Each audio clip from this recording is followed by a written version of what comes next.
The sound of the drill bit grinding against rock had haunted Maria Santos for 3 sleepless nights.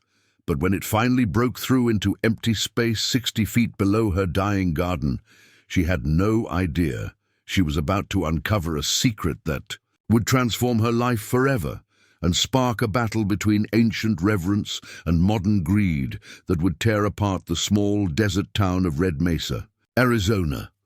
The scorching August sun beat down mercilessly on the cracked earth surrounding Maria's modest adobe house, where brown grass and withered tomato plants stood as monuments to the drought that had gripped this corner of the Sonoran Desert for 18 months. She wiped sweat from her forehead with the back of her work glove, leaving a streak of red dust across her olive skin as she stared at the silent well that had sustained 3 generations of her family until last Tuesday, when it had run completely dry.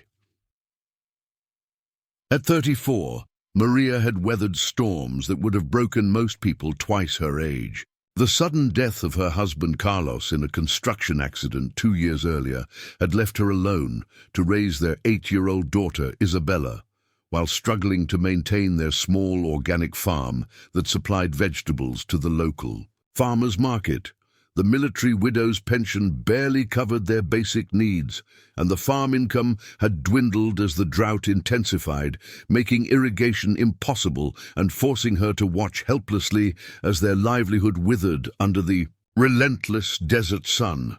The well had been their lifeline, and dug by her grandfather Joaquin in 1952 when he first settled this 5-acre plot on the outskirts of Red Mesa. For 70 years, it had never failed to provide clear, sweet water that seemed to flow from some inexhaustible underground source. Local hydrogeologists had marveled at its consistency, especially during dry years when neighboring wells struggled or failed entirely. Maria's grandfather had always claimed the land was blessed, that the spirits of the ancient ones who had lived here long before Europeans arrived, continued to provide for those who treated the earth with respect. Now, as she stood beside the expensive drilling equipment she had rented with money borrowed against her truck, Maria felt the weight of desperation pressing down on her shoulders like the desert heat itself. The contractor, a weathered man named Jake Morrison, who specialized in deepening wells throughout the region, had warned her that there were no guarantees. The geological survey suggested water might be found at greater depths, but the cost of drilling could easily exceed $10,000, money she simply didn't have.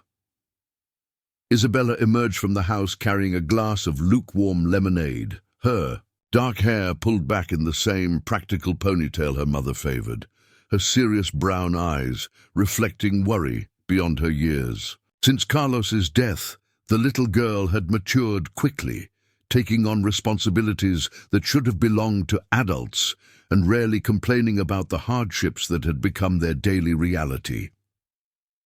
She helped with the farm work before school, sold vegetables at the market on weekends, and never asked for toys or treats that other children might take for granted. "Mama, Mr. Peterson from the bank called again," Isabella said quietly, handing her mother the lemonade. "He wants you to call him back before 5 o'clock. Maria's stomach clenched at the mention of the bank. 3 months behind on their mortgage. Payments. She had been negotiating with David Peterson, the loan officer, who seemed genuinely sympathetic to her situation, but was bound by policies that showed little mercy for personal tragedies. The farm was her collateral, the only security she could offer, but without water, the land was essentially worthless, except to developers who had been circling like vultures, making increasingly aggressive offers to buy her out at prices far below the property's potential value. The largest of these developers, Harrison Enterprises, had sent representatives to her door no fewer than 6 times in the past month. Their latest offer, delivered by a sharp-dressed woman named Victoria Harrison, who spoke with the cold efficiency of someone accustomed to getting her way, had been accompanied by thinly veiled threats about the inevitability of foreclosure and The wisdom of accepting their generous proposal before circumstances forced a less favorable outcome. Victoria Harrison was the driving force behind Red Mesa's rapid development, transforming the sleepy desert town into a sprawling suburb of Phoenix through a series of strip malls, housing developments, and commercial projects that had brought prosperity to some residents while displacing others who couldn't afford the rising property taxes and cost of living. Her company had particular interest in Maria's property because of its prime location along the proposed route for a new shopping complex that would connect Red Mesa's downtown area with the interstate highway. "Tell Mr. Peterson I'll call him tomorrow," Maria said, trying to keep the worry out of her voice for Isabella's sake. "The drilling should be finished today, and once we have water again, everything will be different." But even as she spoke the words, Maria wasn't sure she believed them. The drill had already gone deeper than anyone had expected, far below the level where water was typically found in this region. Jake Morrison had expressed increasing skepticism about their chances with each passing hour, though he continued working with the determined professionalism of someone who had seen too many desperate families to give up easily. The drilling equipment roared to life again as Morrison resumed his work, the massive truck-mounted rig sending vibrations through the ground that Maria could feel in her bones. She had grown accustomed to the noise over the past 3 days, but Isabella still winced at the harsh, mechanical sounds that seemed so alien in their usually peaceful corner of the desert. As the afternoon wore on, Maria busied herself with small tasks around the property, trying to distract her mind from the mounting anxiety about their situation. She harvested what remained of her pepper plants, their once vibrant fruits now stunted and bitter from lack of water. She repaired a section of fence that had been damaged by the wind, using scrap materials salvaged from other projects because new supplies were beyond their budget. She cleaned the chicken coop where their 6 remaining hens, down from the 20 they had maintained during better times, huddled listlessly in whatever shade they could find. Each task was performed with the methodical care of someone who understood that every small economy and efficiency might be the difference between survival and surrender. Maria had learned these lessons the hard way over the past 2 years, discovering reserves of strength and resourcefulness she hadn't known she possessed. The pampered young woman who had once taken security for granted had been transformed by necessity into someone who could fix a broken water pump, negotiate with suppliers, and make a dollar stretch farther than seemed mathematically possible. The late afternoon light was beginning to take on the golden quality that made the desert beautiful despite its harshness when Morrison suddenly shut off the drilling equipment and called for Maria to join him beside the rig. His expression was unlike anything she had seen during the previous days, a mixture of confusion and excitement that made her heart race with both hope and apprehension. "Mrs. Santos," he said, removing his hard hat and wiping sweat from his graying hair. "We've hit something unusual down there. The drill bit just broke through into what appears to be a large cavity, much bigger than any natural water pocket I've ever encountered." Maria felt her pulse quicken. "Water? Have we found water?" Morrison shook his head slowly. "There's definitely moisture, but that's not what's got me puzzled. The cavity appears to be too regular, too geometric, to be natural. The drill bit is telling me there's structure down there, like worked stone or brick. I've been doing this work for 30 years, and I've never encountered anything like it."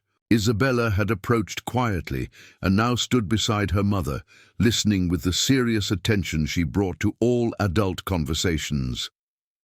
"What kind of structure?" she asked, with the directness that often surprised adults who weren't accustomed to children participating in complex discussions. "That's what we need to figure out," Morrison replied, treating the girl's question with appropriate seriousness. "Could be an old well, could be some kind of underground storage, could be something much older. This area has a lot of history, and sometimes we find things that were buried long before any of us were born." Maria felt a chill despite the desert heat as she remembered her grandfather's stories about the ancient peoples who had inhabited this region for thousands of years before Spanish colonizers and American settlers had claimed the land. Joaquin had always insisted that their property held special significance, that the steady water supply was evidence of sacred places where the old ones had lived and died and continued to watch over the land they had loved. As a practical woman focused on survival and raising her daughter, Maria had always treated these stories as charming folklore rather than literal truth. But standing beside the drilling rig with Morrison's puzzled expression reflecting her own confusion, she found herself remembering details from her grandfather's tales that she had dismissed as fantasy. He had spoken of underground chambers where ancient ceremonies had been conducted, of burial sites that held treasures beyond monetary value, of spirits that protected those places from disturbance by the unworthy. "What do we do now?" she asked. Morrison, her voice barely above a whisper. "Well," he said thoughtfully, "strictly speaking, we should probably contact the authorities. If there's archaeological significance to what we've found, there are protocols that need to be followed. But I understand your situation, Mrs. Santos, and I know you need water more than you need complications." The implications of his words, hung in the desert air like the heat shimmer that made distant mountains appear to dance on the horizon. Discovery of archaeological remains would likely bring government involvement, academic researchers, and legal complications that could tie up her property for months or years. The mortgage payments wouldn't wait for archaeological surveys, and Isabella needed stability more than the world needed another historical curiosity. Yet Maria also understood that some discoveries carried responsibilities beyond personal convenience or even survival. If her grandfather's stories held any truth, if the cavity below contained remains of the ancient peoples who had called this desert home long before her family's arrival, then she might be facing obligations that transcended her immediate circumstances. The sun was setting behind the mountains, painting the sky in shades of orange and purple that transformed the harsh landscape into something ethereally beautiful. Isabella moved closer to her mother, instinctively seeking comfort as the day's heat began to dissipate and the real implications of their discovery started to sink in. Morrison began shutting down his equipment for the night, but his movements were slower and more thoughtful than usual. "Mrs. Santos," he said finally, "I think we should take a look at what's down there before we make any decisions. I've got equipment that can give us a better sense of what we're dealing with. Might be nothing significant, might be something that changes everything." Maria nodded slowly, understanding that the morning would bring answers she wasn't sure she was prepared to face. Whatever lay 60 feet below her dying garden, it had already begun to transform her simple quest for water into something far more complex and potentially dangerous than she had ever imagined. Dawn broke over the Sonoran desert with the promise of another scorching day, but Maria Santos barely noticed the spectacular sunrise as she stood beside her kitchen window, clutching a cup of black coffee and staring at the drilling equipment that had transformed her backyard into something resembling an archaeological dig. She had managed only 3 hours of restless sleep, her mind churning with questions about the mysterious cavity Morrison had discovered and the impossible choice she now faced between immediate survival and unknown consequences. Isabella sat at their small wooden table, methodically eating a bowl of generic cereal while reviewing her summer reading assignment, a biography of Sacagawea that had captured her imagination with its tales of exploration and discovery.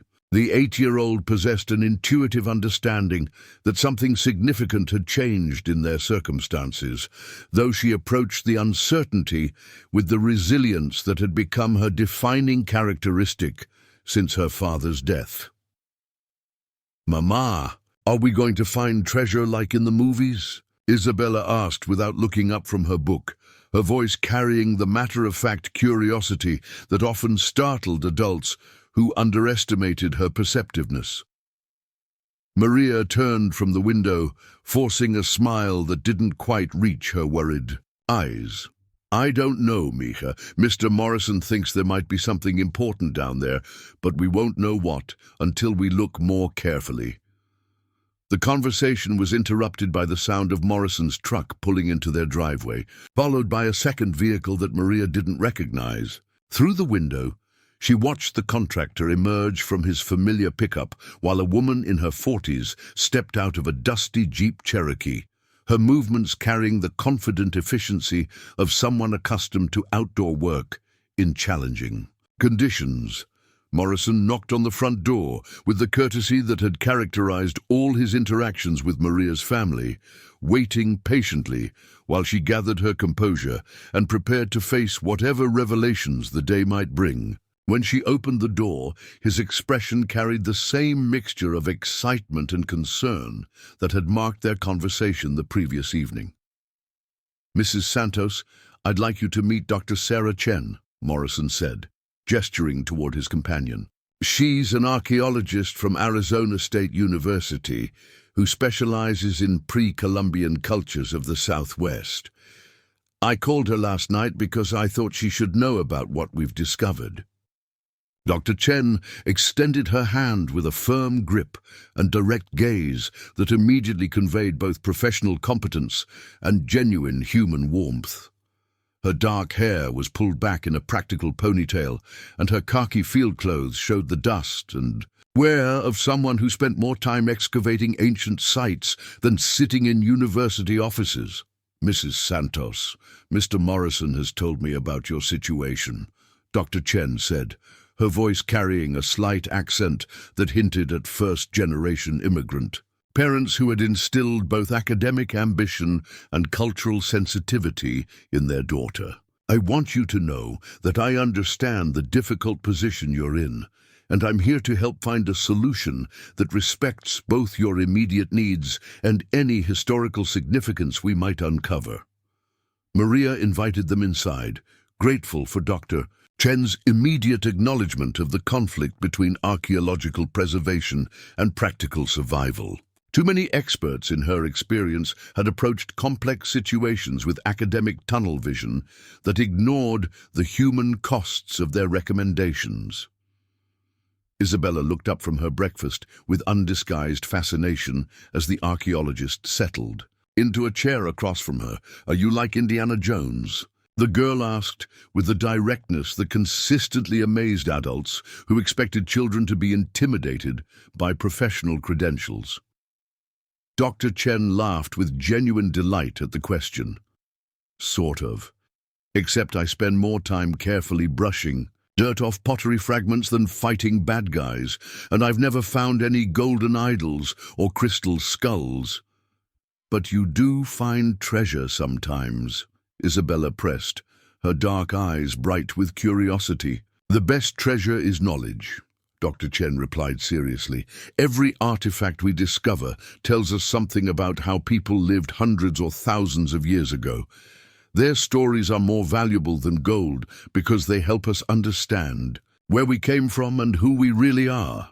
Maria appreciated the archaeologist's respectful engagement with her daughter, but anxiety about their precarious financial situation made extended conversation feel like a luxury they couldn't afford.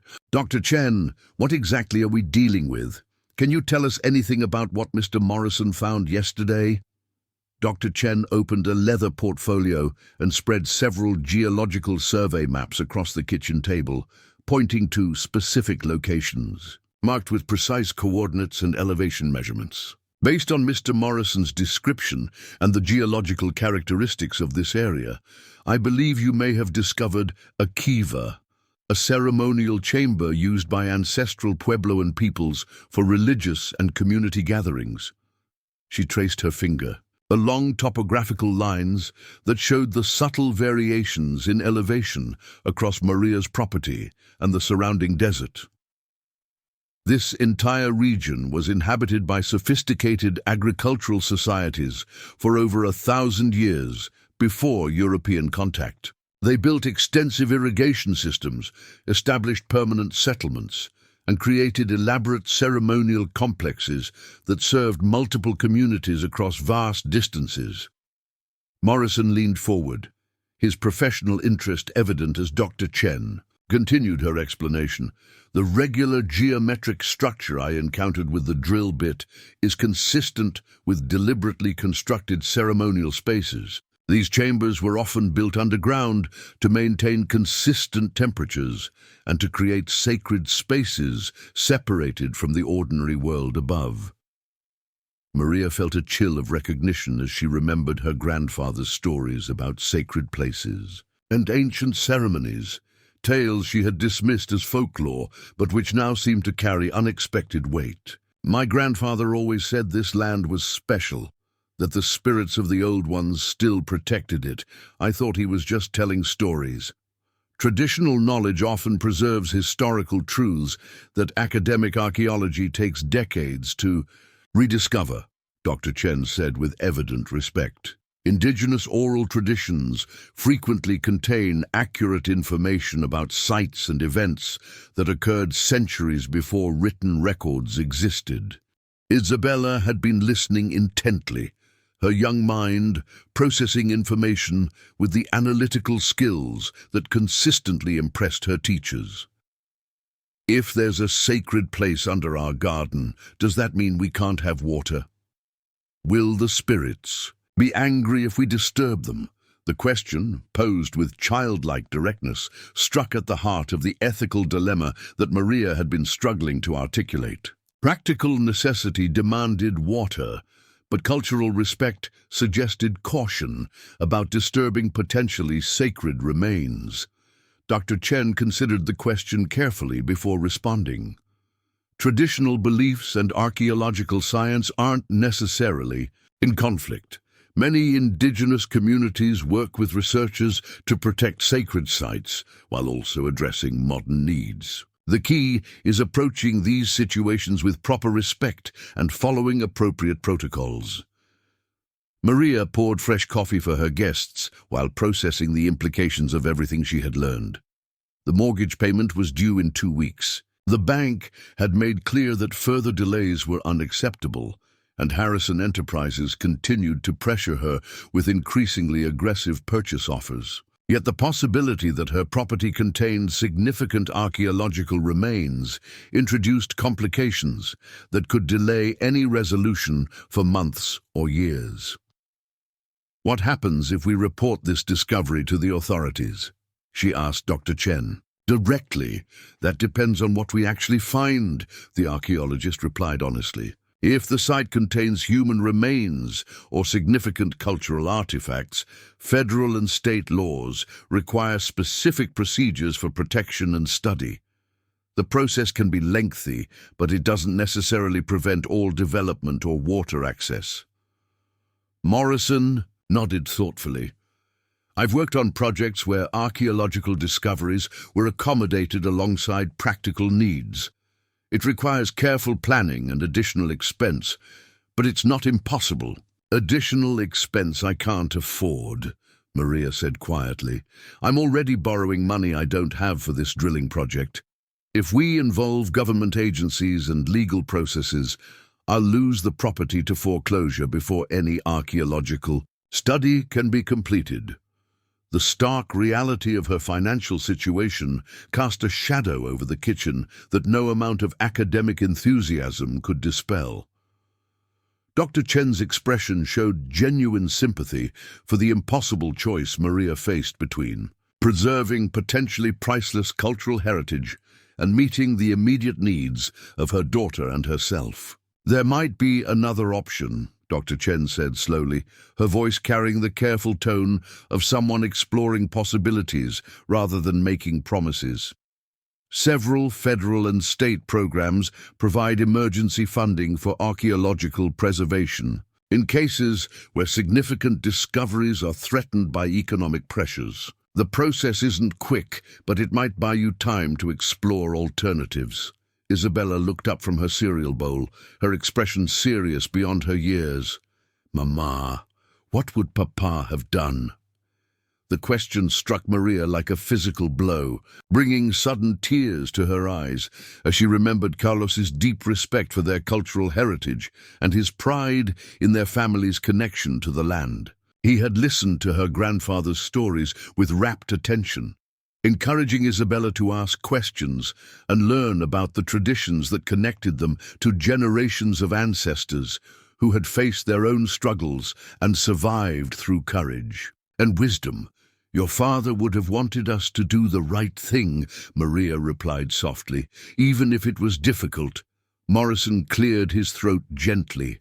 "Mrs. Santos, I have equipment in my truck that can give us a better look at what's down there without causing any damage. A fiber optic camera that can show us the size and contents of the chamber might help everyone make more informed decisions about how to proceed."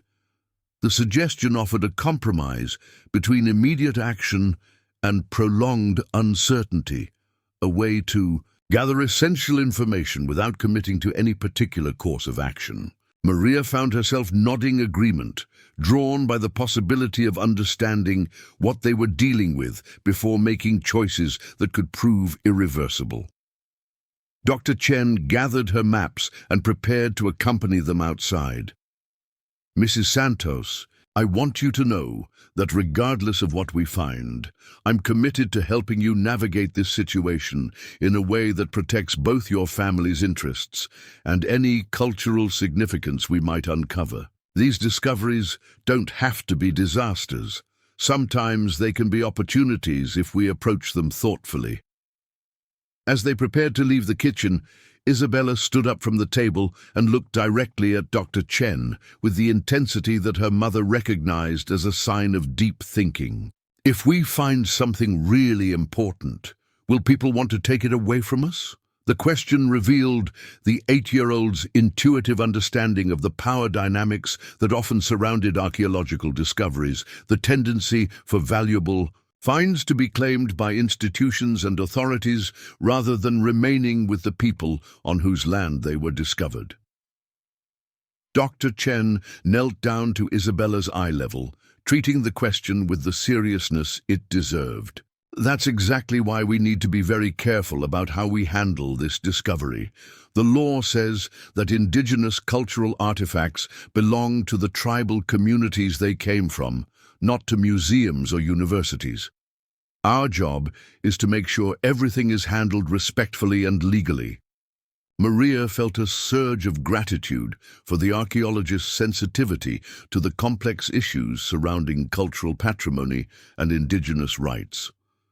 Too many experts approach such discoveries as academic opportunities rather than sacred responsibilities. But Dr. Chen seemed to understand the broader implications of what they might find.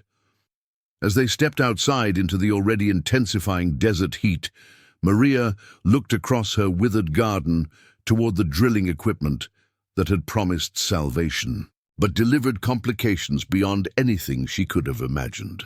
The next few hours would determine whether her desperate search for water had uncovered a blessing or a curse, and whether her family's future lay in embracing the unexpected discovery or finding a way to quietly pursue their original plan. The morning sun climbed higher in the cloudless sky, promising another day of scorching temperatures and difficult decisions that would test everything Maria thought she knew about survival, responsibility, and the mysterious connections between past and present that seemed to flow through the desert landscape like underground rivers waiting to be discovered.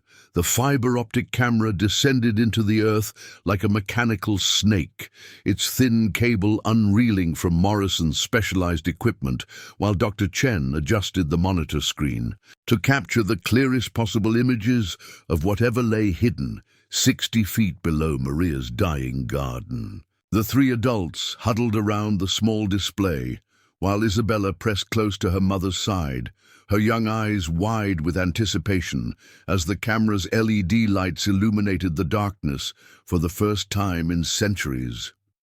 "There," Morrison whispered, his voice tight with amazement as the camera broke through into the underground chamber. "Sweet Mother of God."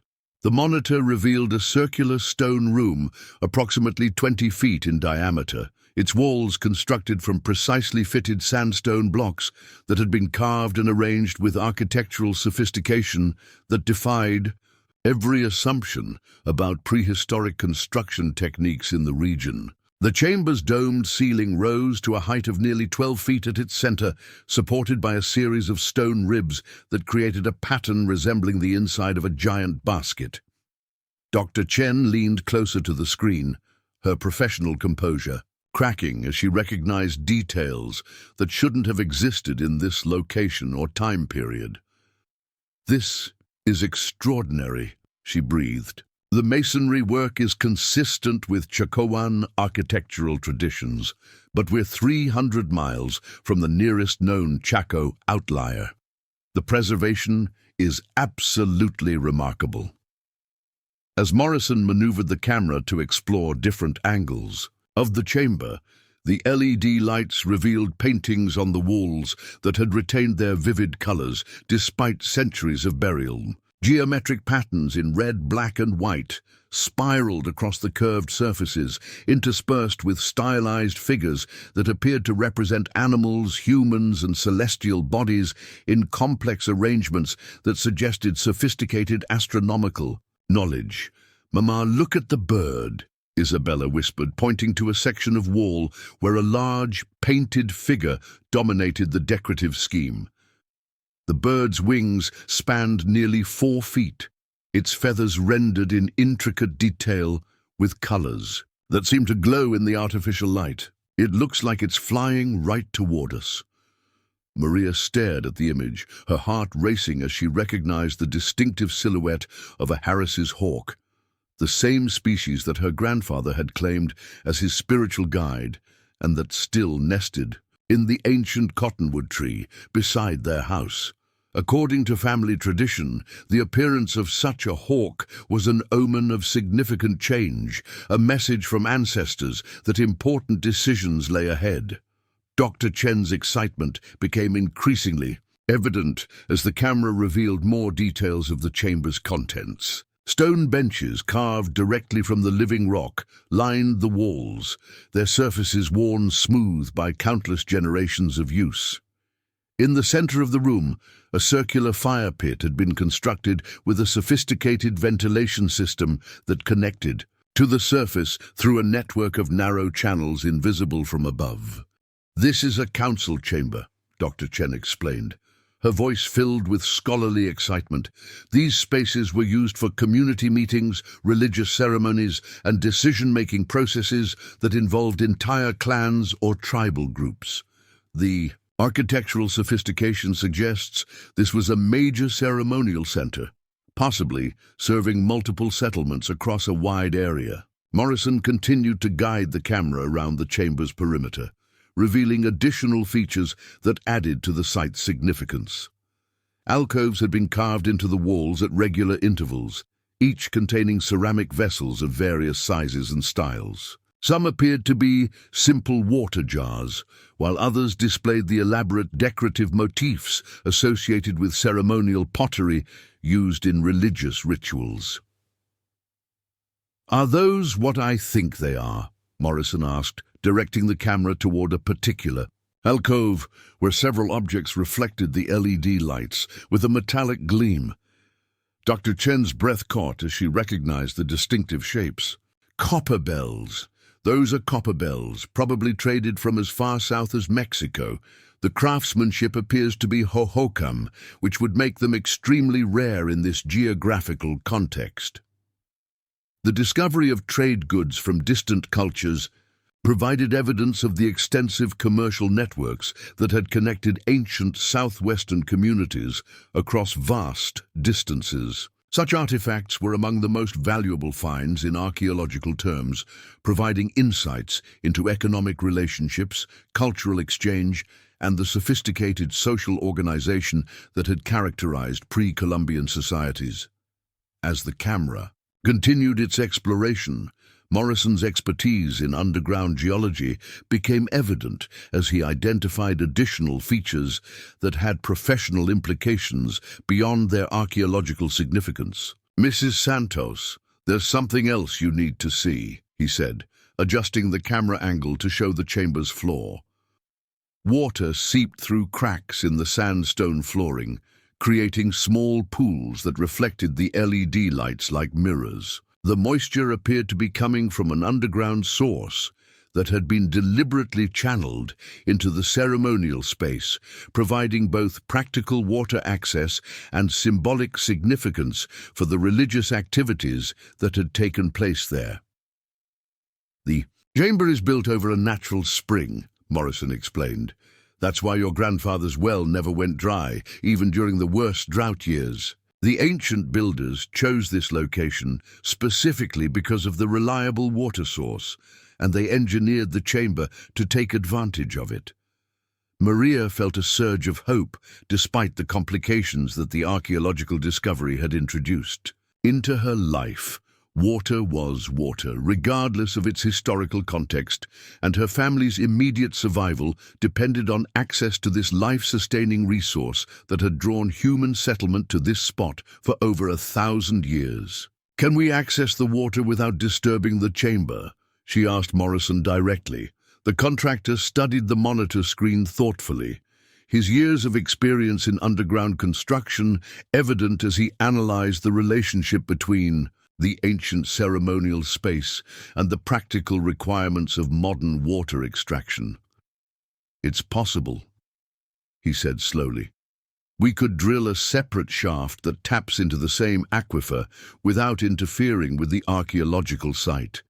It would require careful engineering, but it's definitely feasible."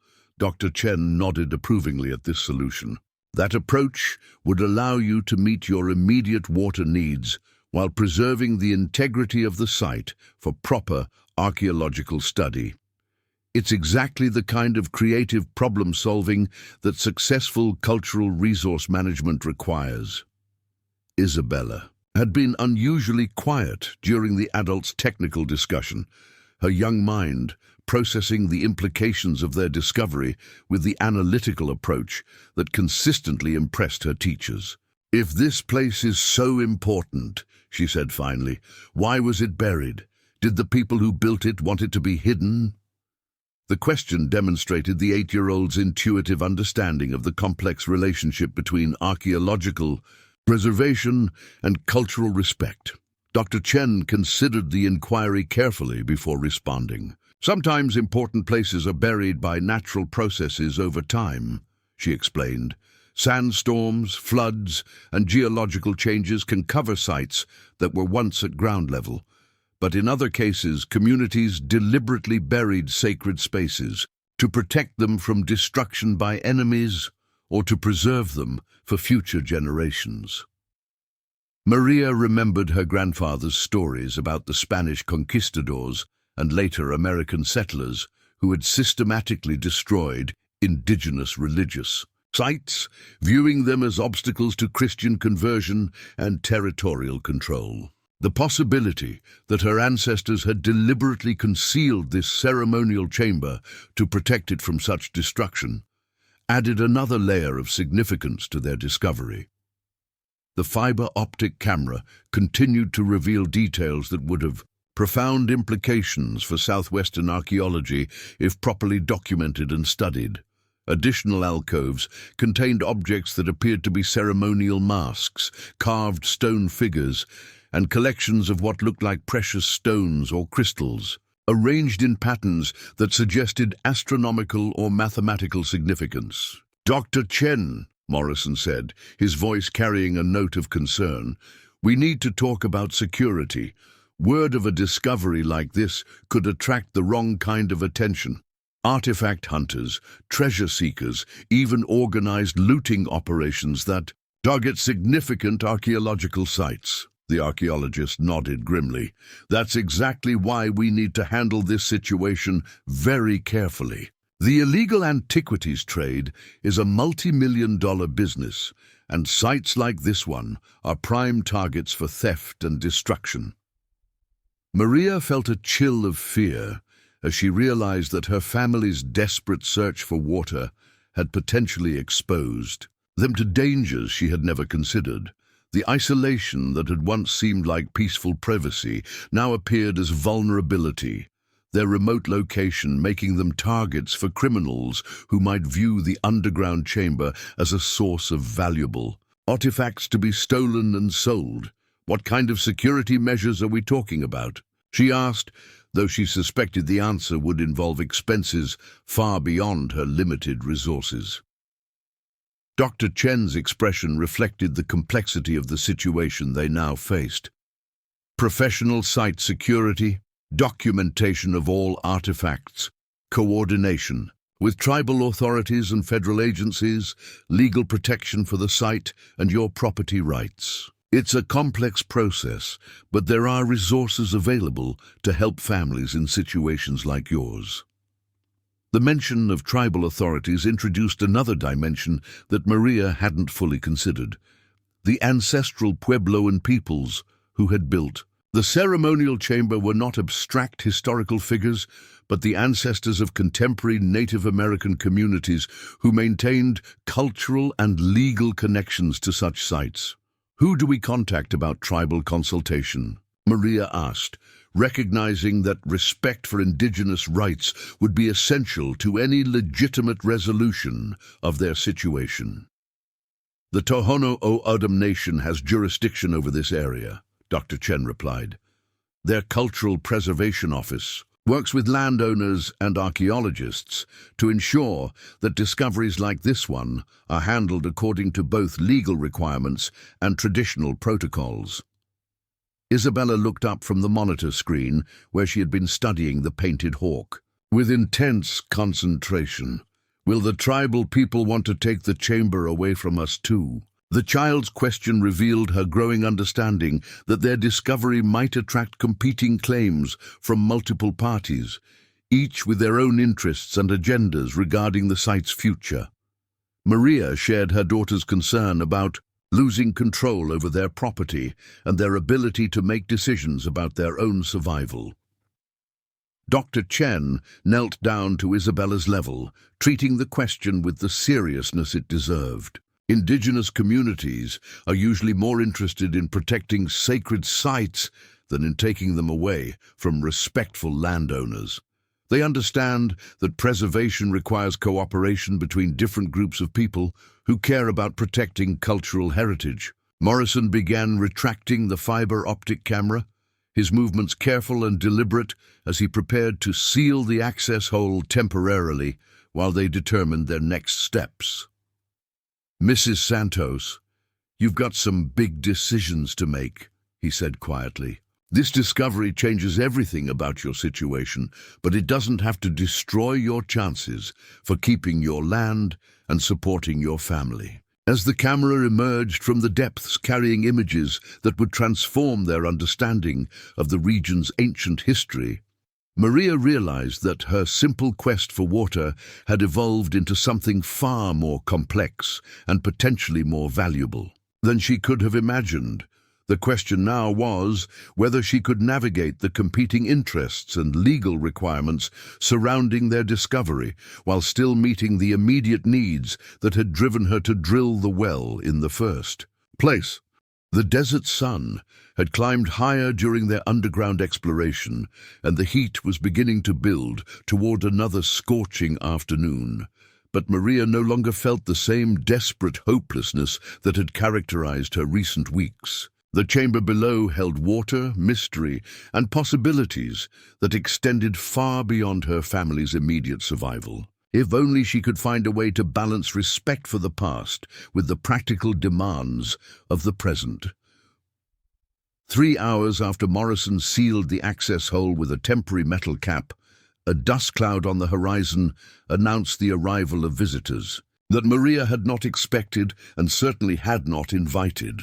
The approaching vehicle moved with the purposeful speed of someone who knew exactly where they were going, and as it drew closer, Maria recognized the sleek black SUV that belonged to Victoria Harrison, the relentless developer who had been pressuring her to sell her property for months. Isabella spotted the vehicle first from her position on the front porch, where she had been reading while keeping watch over their property, with the vigilance that had become second nature since her father's death. "Mama, the mean lady is coming back," she called through the screen door, her voice carrying the wariness that Victoria Harrison's previous visits had instilled in the entire Santos family. Maria emerged from the kitchen where she had been trying to process the morning's revelations while preparing a simple lunch, her mind still reeling from the images of the underground chamber and the complex decisions that lay ahead. The timing of Victoria's arrival seemed too coincidental to be accidental, suggesting that news of their drilling activities had somehow reached the developer's network of informants throughout the region. Dr. Chen looked up from her laptop where she had been researching historical records of archaeological discoveries in the area, her expression immediately shifting to professional alertness as she recognized the potential complications that an aggressive developer could introduce into their already complex situation. Morrison, who had been organizing his equipment in preparation for the careful water extraction that would allow Maria to access the spring without disturbing the ceremonial chamber, straightened with the wariness of someone who had dealt with too many difficult clients over the years.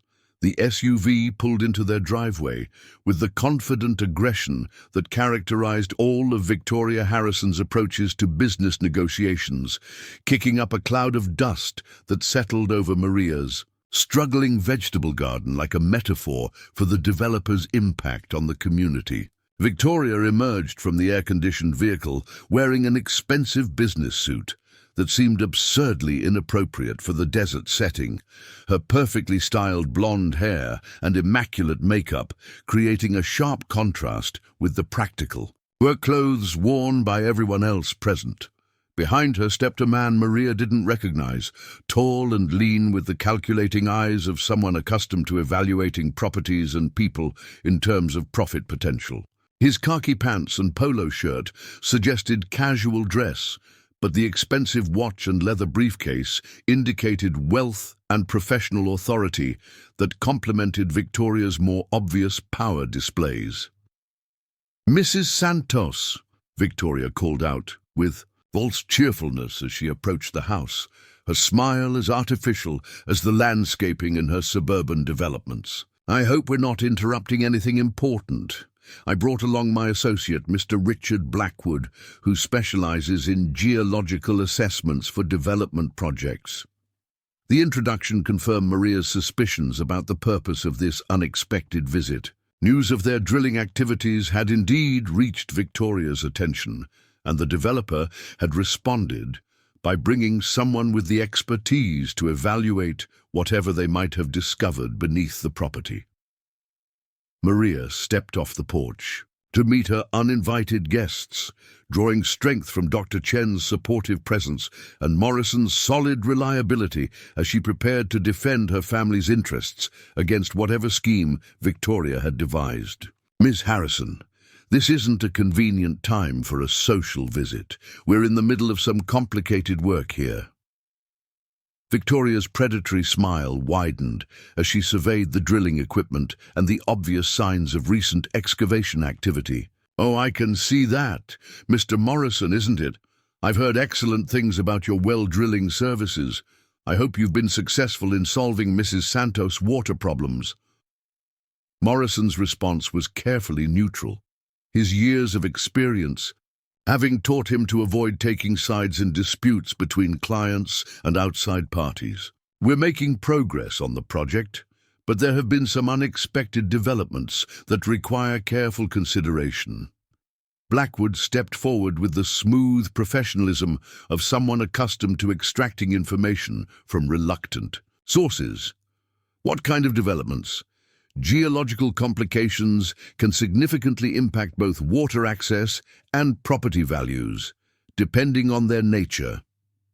Dr. Chen closed her laptop and stood up from the folding chair where she had been working, her movement drawing immediate attention from both visitors.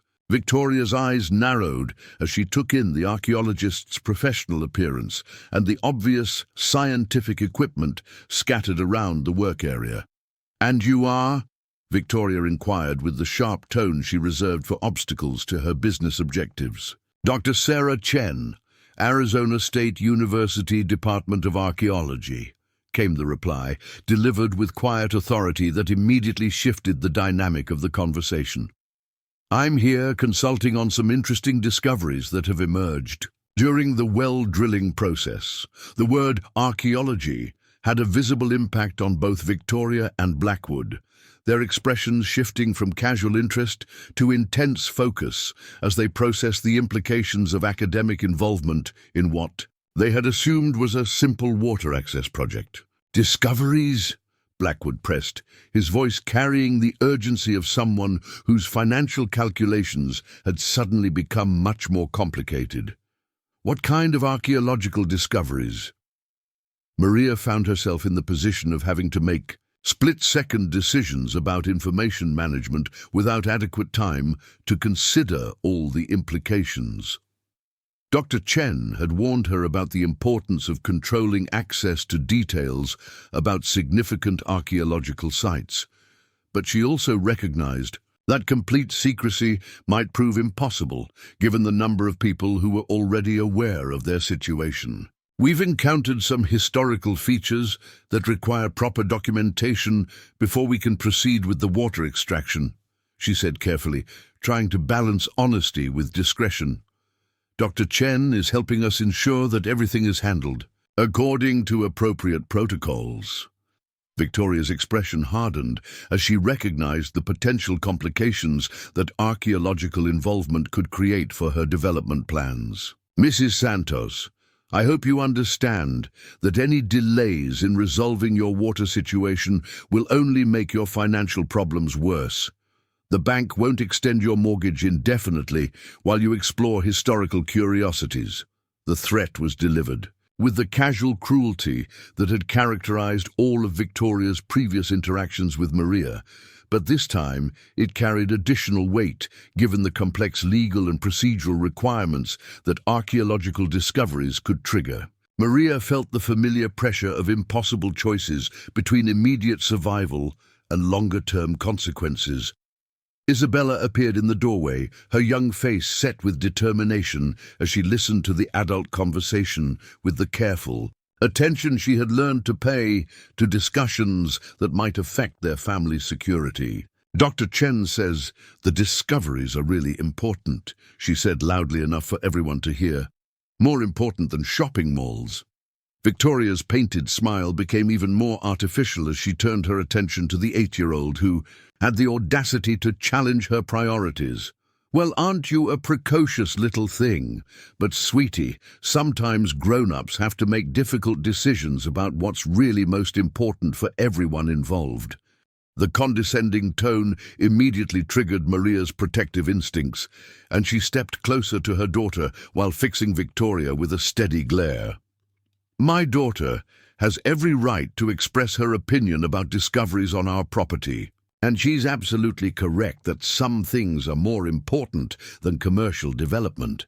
Blackwood attempted to diffuse the escalating tension by shifting the conversation toward technical matters. "Dr. Chen, perhaps you could give us some general information about the nature of these historical features. My company has experience working around archaeological constraints, and we might be able to suggest solutions that address everyone's concerns." Dr. Chen's response was professionally courteous, but carefully non-committal.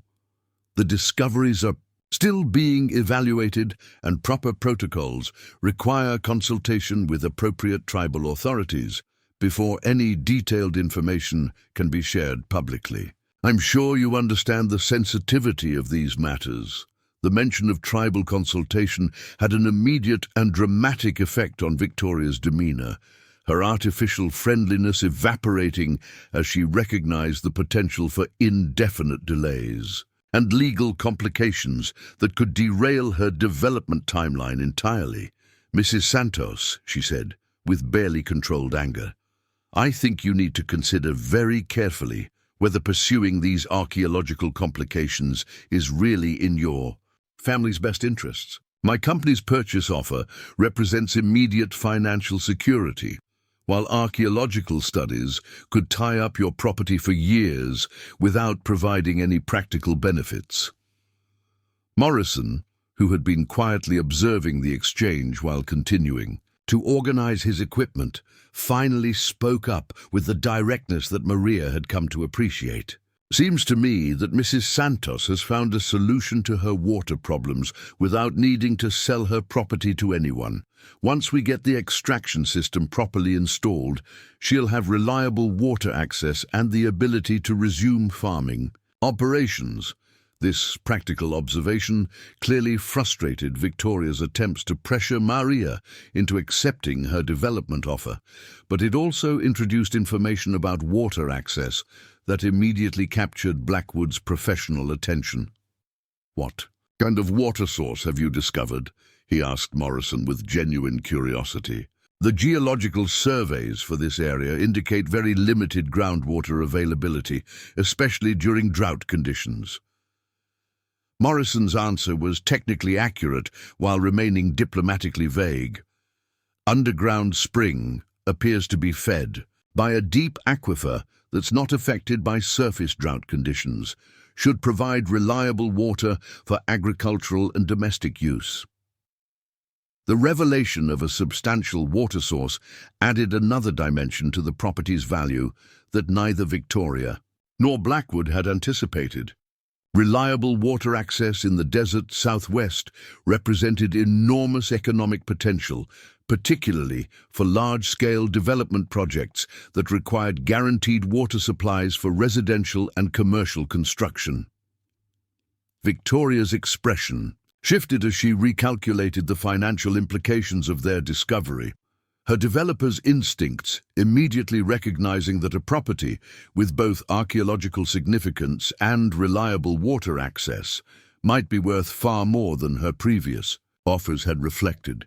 "Mrs. Santos," she said with renewed intensity, "given these new developments, I think my company should reconsider our previous discussions. We might be able to make a substantially improved offer that reflects the property's enhanced value."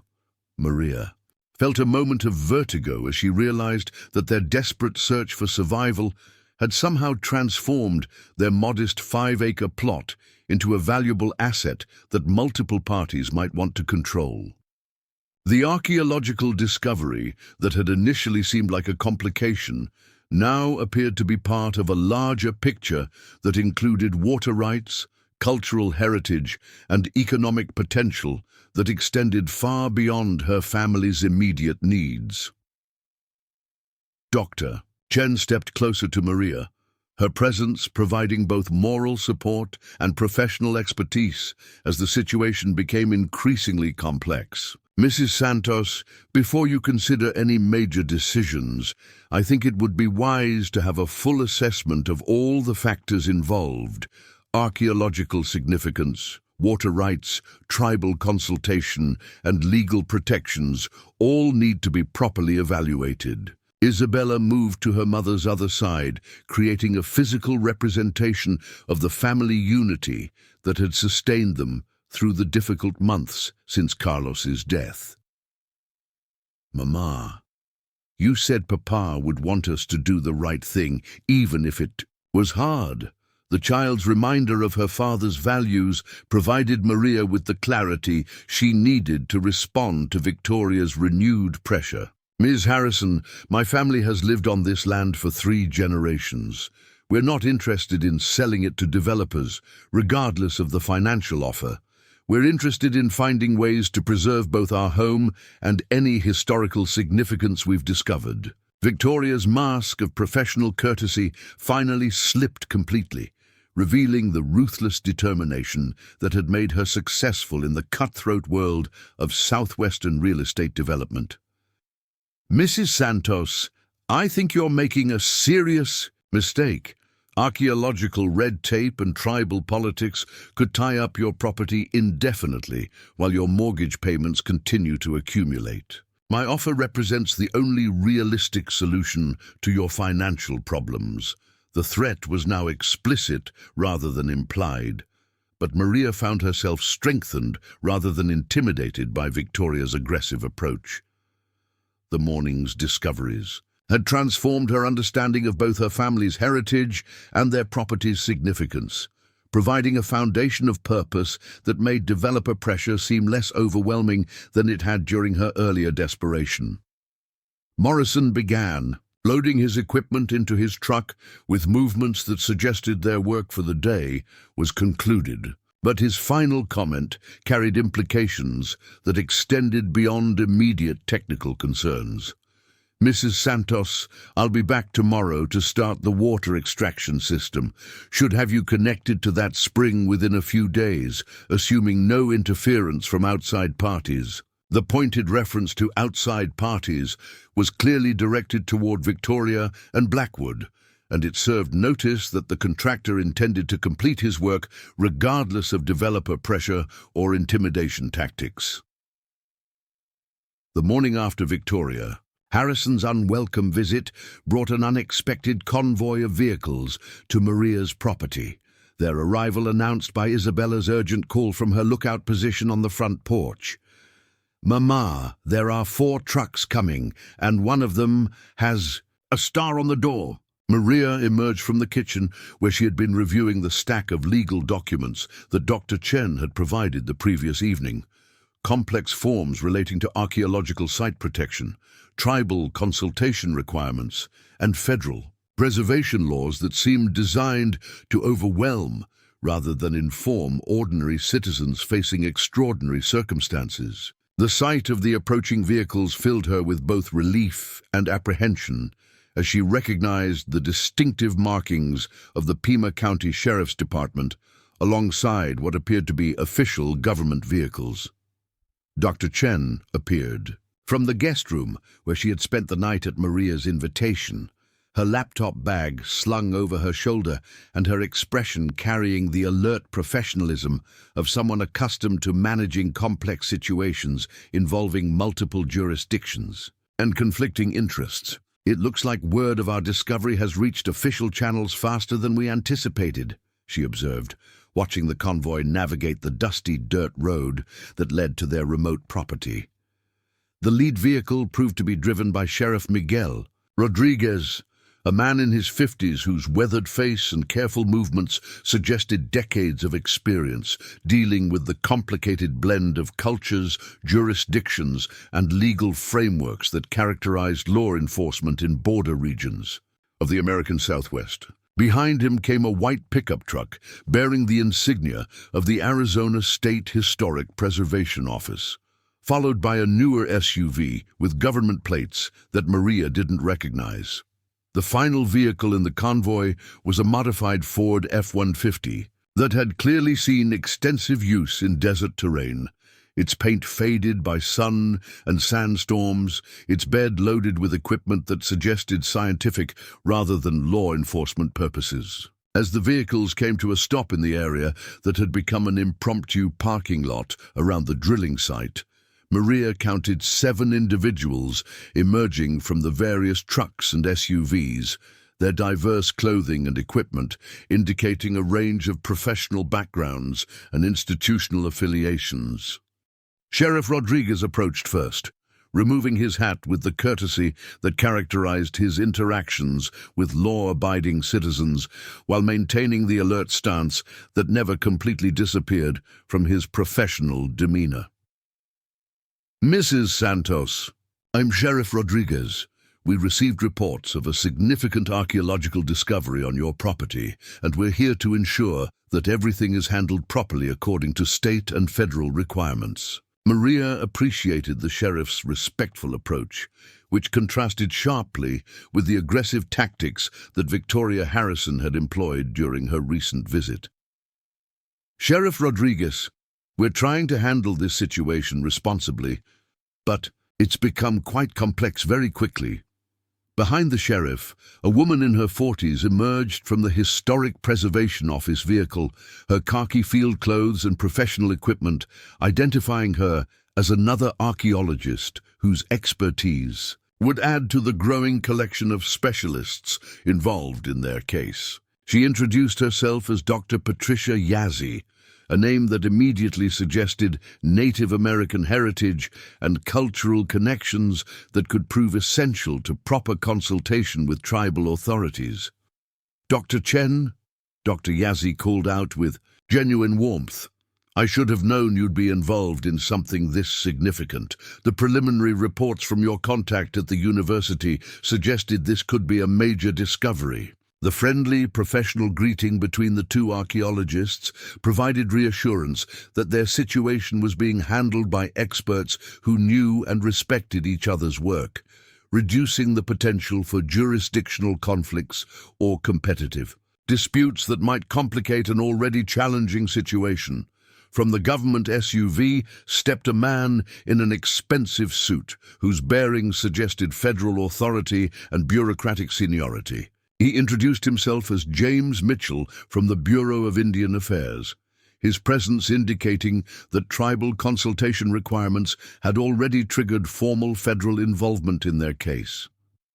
"Mrs. Santos," Mitchell said, with the careful formality of someone accustomed to dealing with sensitive cultural and legal issues, "I want to assure you that federal involvement in this matter is intended to protect both your property rights and any cultural resources that may be present on your land. We're here to facilitate proper consultation with appropriate tribal authorities, not to create unnecessary complications for your family." Isabella watched the gathering crowd of officials with the intense attention she brought to all adult conversations that might affect their family's future, her young mind processing the implications of so much official interest in their discovery. Dr. Chen noticed the girl's focused observation and knelt down to her level with the sensitivity that had characterized all her interactions with the Santos family. "Isabella, all these people are here because what we found under your garden is very special and important. They want to make sure it's protected properly, while also making sure your family can still live here and have the water you need." The child's direct question revealed the practical concerns that remained paramount, despite the archaeological excitement surrounding their discovery. "Will they let us keep our house?" Sheriff Rodriguez answered with the reassuring authority that came from years of helping families navigate complex legal situations. "Nobody wants to take your house away, young lady. These folks are here to help figure out how to protect the special things we found while making sure your family is taken care of." The final member of the official delegation introduced himself as Dr. Robert Begay, a tribal archaeologist representing the Tohono O'odham Nation, whose cultural and legal authority over ancestral sites provided the essential indigenous perspective that federal law required for any decisions regarding the underground chamber. His presence transformed the gathering from a collection of government officials into a true consultation process that respected both legal requirements and cultural protocols. Dr. Begay's approach to the situation reflected the careful balance between traditional values and contemporary legal frameworks that characterized modern tribal cultural preservation efforts. "Mrs. Santos, our nation appreciates your family's respect for this discovery. When ancient sites are found on private property, it creates opportunities for cooperation between landowners and tribal communities that can benefit everyone involved." Maria felt relief at the tribal representative's cooperative tone, which suggested that indigenous consultation might offer solutions rather than additional obstacles to resolving their complex situation. Her grandfather's stories about respectful relationships between different cultural communities seemed to be reflected in Dr. Begay's professional approach. Morrison's truck appeared on the horizon as the official consultations were getting underway. the contractor's timing suggesting either coincidence or careful coordination with the morning's planned activities. His arrival with a truck full of specialized equipment indicated his intention to proceed with the water extraction system that would provide the Santos family with access to the underground spring without disturbing the ceremonial chamber. As Morrison began unloading his equipment, Dr. Mitchell stepped forward with the bureaucratic precision that characterized federal involvement in archaeological matters. "Mr. Morrison, I need to inform you that any excavation activities on this property are now subject to federal oversight due to the cultural significance of the discoveries. All work must be coordinated with appropriate tribal authorities and archaeological specialists."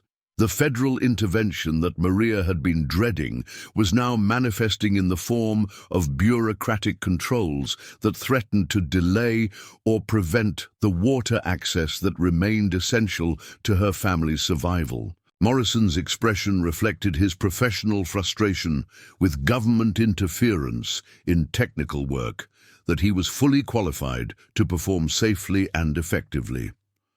Dr. Chen stepped forward with the diplomatic skills that her academic career had developed for managing conflicts between different institutional interests. "Dr. Mitchell, Mr. Morrison has been working closely with me to develop an approach that provides water access while completely avoiding any disturbance to the archaeological site. Perhaps we could review his technical plans before making decisions about federal oversight requirements." The suggestion offered a path toward cooperation rather than confrontation, allowing federal officials to fulfill their oversight responsibilities while permitting practical work to proceed under appropriate supervision. Morrison nodded approvingly at this approach, spreading his technical drawings across the tailgate of his truck to demonstrate the careful engineering that would protect both the underground chamber and the Santos family's water needs. Dr. Yazzie examined Morrison's plans with the expertise of someone who had extensive experience balancing archaeological preservation with practical development requirements. "This approach looks very promising," she said, after several minutes of careful study. "The water extraction point is positioned to avoid any impact on the ceremonial chamber, and the access method preserves the integrity of the underground structure." Isabella had been listening to the technical discussions with the serious attention she brought to all matters affecting their family's welfare. But her next question revealed the child's intuitive understanding of the power dynamics surrounding their situation. "Will the mean lady come back and try to take our house away?" Sheriff Rodriguez's expression hardened at the mention of what was clearly Victoria Harrison's aggressive tactics during her recent visit. "Has someone been pressuring your family to sell your property, Mrs. Santos?" Maria explained Victoria's repeated visits and increasingly aggressive purchase offers, culminating in the previous day's explicit threats about the financial consequences of pursuing archaeological complications rather than accepting immediate development buyout opportunities. Dr. Begay's response revealed the tribal nation's sophisticated understanding of the economic pressures that often threatened archaeological sites on private property. "Mrs. Santos, there are federal programs specifically designed to help landowners in situations like yours. When significant cultural sites are discovered, there are funding mechanisms that can help property owners meet their financial obligations while preserving important cultural resources." This information provided the first concrete hope Maria had received that her family's immediate financial crisis might be addressed through legitimate channels rather than forcing them to choose between survival and cultural preservation. Federal programs designed to protect archaeological sites could potentially offer solutions that Victoria Harrison's development pressure had tried to foreclose. Dr. Mitchell consulted a folder of official documents before confirming Dr. Begay's suggestion. The National Historic Preservation Act includes provisions for emergency assistance to property owners facing financial hardship due to archaeological discoveries. The application process requires documentation and tribal consultation, but funding can be expedited in cases where significant cultural resources are threatened by economic pressures. Morrison had been quietly studying the gathering of officials, while continuing to prepare his equipment for the water extraction work that remained essential regardless of the archaeological complications. "Sheriff Rodriguez, if I could have a word with you privately, I think there are some security concerns that need to be addressed, given the significance of what we've discovered here." The contractor's request for private conversation with law enforcement suggested concerns about potential threats that extended beyond bureaucratic complications or developer pressure. Maria felt a chill of fear as she realized that their isolated location and the valuable nature of their discovery might expose them to criminal threats she hadn't previously considered. As Sheriff Rodriguez and Morrison moved away from the main group for their confidential discussion, Dr. Chen approached Maria with information that had emerged from her overnight research into similar archaeological discoveries throughout the region. "Maria, I've been reviewing historical records, and I believe your property may be connected to a much larger archaeological complex that extends across several neighboring properties.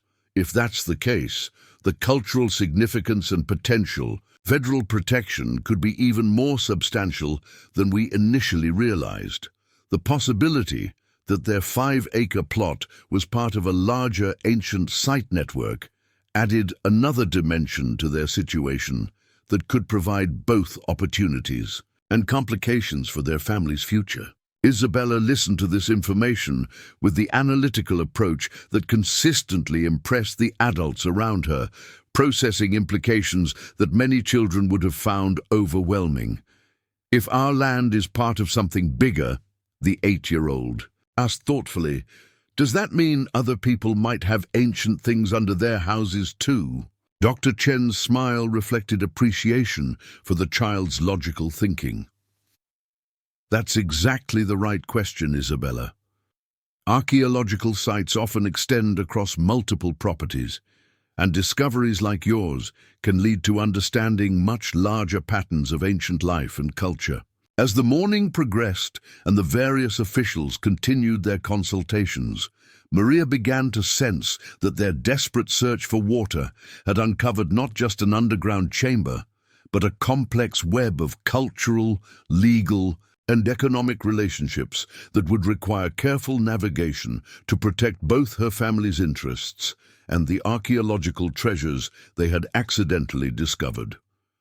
Sheriff Rodriguez returned from his private conversation with Morrison carrying an expression that immediately commanded everyone's attention, his weathered features set with the grim determination that experienced law enforcement officers displayed when dealing with serious criminal threats. The contractor followed closely behind, his usually steady demeanor replaced by obvious concern as he glanced repeatedly toward the access road that led to their remote property. "Mrs. Santos," Sheriff Rodriguez said quietly, drawing Maria aside. While the various officials continued their consultations around Morrison's technical drawings, "We need to discuss some security issues that have come to my attention. Mr. Morrison has informed me about yesterday's visit from Victoria Harrison and her associate, and there are some concerning developments you should know about." Maria felt her stomach tighten with anxiety as she recognized the serious tone that suggested threats beyond the developer pressure she had already experienced. Isabella moved closer to her mother with the protective instinct that had developed since their family crisis began, her young face reflecting the wariness that had become second nature when adults discussed problems that might affect their safety. "What kind of developments?" Maria asked, though she suspected the answer would involve complications that would make their already difficult situation even more challenging. Morrison stepped forward with technical information that had professional implications beyond immediate security concerns. Mrs. Santos, when I sealed the access hole yesterday evening, I noticed evidence that someone had been on your property after we finished our work. Footprints around the drilling site, tire tracks that don't match any of the vehicles that were here legitimately. Dr. Chen looked up from her conversation with Dr. Yazzie, immediately grasping the implications of unauthorized access to an archaeological site that contained potentially valuable artifacts. Illegal artifact hunting is a serious federal crime, she said with professional gravity. Sites like this one are prime targets for organized looting operations that can destroy irreplaceable cultural resources. Sheriff Rodriguez nodded grimly. At the archaeologist's assessment, that's exactly what we're concerned about. I've been in contact with federal agents who specialize in archaeological crime, and they've advised me that discoveries of this significance often attract criminal attention very quickly, especially when word spreads through unofficial channels. The revelation that their family's desperate search for survival had potentially exposed them to federal criminal investigations and organized looting threats added another layer of complexity to circumstances that already seemed overwhelming. Maria struggled to process how their simple water access project had evolved into a situation involving multiple law enforcement agencies and sophisticated criminal enterprises. Dr. Begay stepped forward with information that reflected the tribal nation's extensive experience dealing with archaeological site protection. Mrs. Santos, our Cultural Preservation Office has protocols for situations like this. We can provide security consultation and coordinate with federal law enforcement to ensure that both your family's safety and the site's integrity are protected. Isabella listened to the adult conversation with the intense focus she brought to all discussions that might affect their welfare, her young mind processing implications that many children would have found terrifying. "Are bad people going to try to steal from our garden?" she asked with the directness that consistently impressed the adults around her. Sheriff Rodriguez knelt down to the child's level, treating her question with the seriousness it deserved while providing reassurance appropriate for an 8-year-old facing adult dangers. "Isabella, there are people who try to steal important historical things, but we're going to make sure that doesn't happen here. That's why all these officials are working together to protect your family and your property." Dr. Mitchell stepped forward with federal resources that could address both security concerns and the broader archaeological preservation requirements their discovery had triggered. "Mrs. Santos, the Bureau of Indian Affairs can provide emergency funding for site protection measures, including professional security services and technical equipment to monitor unauthorized access." The offer of federal assistance represented the first concrete help Maria had received that addressed both immediate threats and longer-term preservation needs, without requiring her to sacrifice her family's basic survival needs. Morrison nodded approvingly at this development, his professional experience having taught him to recognize practical solutions that balanced competing interests effectively. "Sheriff Rodriguez," Morrison said, "I can modify my water extraction timeline to coordinate with whatever security measures you think are necessary. The important thing is ensuring Mrs. Santos gets reliable water access while protecting everyone's safety."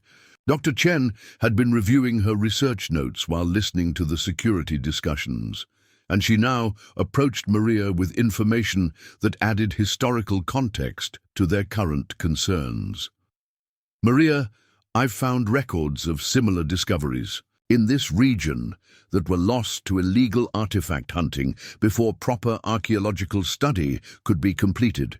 The criminal networks that target these sites are sophisticated and well organized." The sobering reminder of potential losses reinforced the urgency of implementing effective protection measures before their discovery became widely known beyond the current circle of officials and specialists. Isabella moved even closer to her. Mother seeking comfort from adult conversations that revealed dangers she had never imagined threatening their small family. Dr. Yazzie opened her field laptop and began coordinating communications with additional specialists whose expertise would be essential for comprehensive site protection. "I'm contacting colleagues from the university's archaeological security program," she explained to Maria. "They have experience with rapid response protocols for protecting significant discoveries from criminal threats." As the morning progressed, Maria found herself at the center of an increasingly complex operation that involved federal agencies, tribal authorities, academic institutions, and local law enforcement, all coordinating efforts to protect both her family's welfare and the cultural treasures they had accidentally discovered. The transformation from desperate water-seeking to federal archaeological protection seemed surreal, but the officials' professional competence provided reassurance that their situation was being handled by experts. Morrison's truck radio crackled, with incoming communications that immediately captured Sheriff Rodriguez's attention, the coded law enforcement language indicating developments that required immediate response. After a brief conversation, the sheriff returned to the group with news that confirmed their worst fears about criminal interest in their discovery. "We've had reports of suspicious activity on neighboring properties," Sheriff Rodriguez announced with professional calm that didn't entirely mask his concern. "Individuals with metal detectors and excavation equipment who appear to be searching for archaeological sites in this general area." The confirmation that organized artifact hunters were already operating in their vicinity transformed theoretical security concerns into immediate practical threats that required coordinated response from all the agencies involved in their case. Dr. Begay immediately began coordinating with tribal law enforcement, while Dr. Mitchell contacted federal agents who specialized in archaeological crime investigations. Isabella tugged at her mother's sleeve with the urgency that children displayed when adult conversations moved beyond their comprehension but clearly indicated serious problems. "Mama, are we safe here? Should we go somewhere else until the bad people go away?" The child's question forced Maria to confront the possibility that their family's attachment to their ancestral land might need to be temporarily sacrificed for their physical safety. A heartbreaking choice that seemed to echo the historical displacements that had affected indigenous communities throughout the American Southwest. Dr. Chen provided professional perspective that balanced immediate safety concerns with longer-term preservation goals. "Maria, temporary relocation might be the safest option while security measures are being implemented. The tribal nation and federal agencies can provide secure accommodations until professional site protection is established." Morrison looked up from his equipment preparations with practical information that influenced the timing of any security decisions. "Mrs. Santos, I can have your water extraction system operational within 6 hours if we proceed immediately. Once you have reliable water access, you'll have more flexibility about temporary housing arrangements if they become necessary." The contractor's assessment provided a concrete timeline that allowed Maria to make informed decisions about balancing immediate water needs against potential security risks. Sheriff Rodriguez nodded approvingly at Morrison's pragmatic approach to their complex situation. "That sounds like a reasonable plan," the sheriff agreed. "We can provide security presence while Mr. Morrison completes the water extraction work, then evaluate longer-term protection requirements based on federal and tribal consultation outcomes." Dr. Yazzie had been coordinating communications with university specialists, and she now provided updates that demonstrated the scope of resources being mobilized to protect their discovery. "We're getting aerial surveillance support from the Archaeology Department's drone program, and ground security teams are being dispatched from both federal and tribal law enforcement agencies. The technological and human resources being deployed to protect their small property seemed almost overwhelming to Maria, who struggled to understand how their family's desperate circumstances had evolved into a federal preservation operation, involving multiple agencies and sophisticated security protocols. Isabella watched a helicopter appear on the horizon, its presence adding another element of official authority to their increasingly complex situation. "Is that helicopter here because of our underground room?" she asked, with the logical thinking that consistently impressed the adults around her. Dr. Begay smiled at the child's accurate assessment of the situation. "That's exactly right, Isabella. When we find important historical places like the one under your garden, we need to protect them with the same care we use for other valuable things."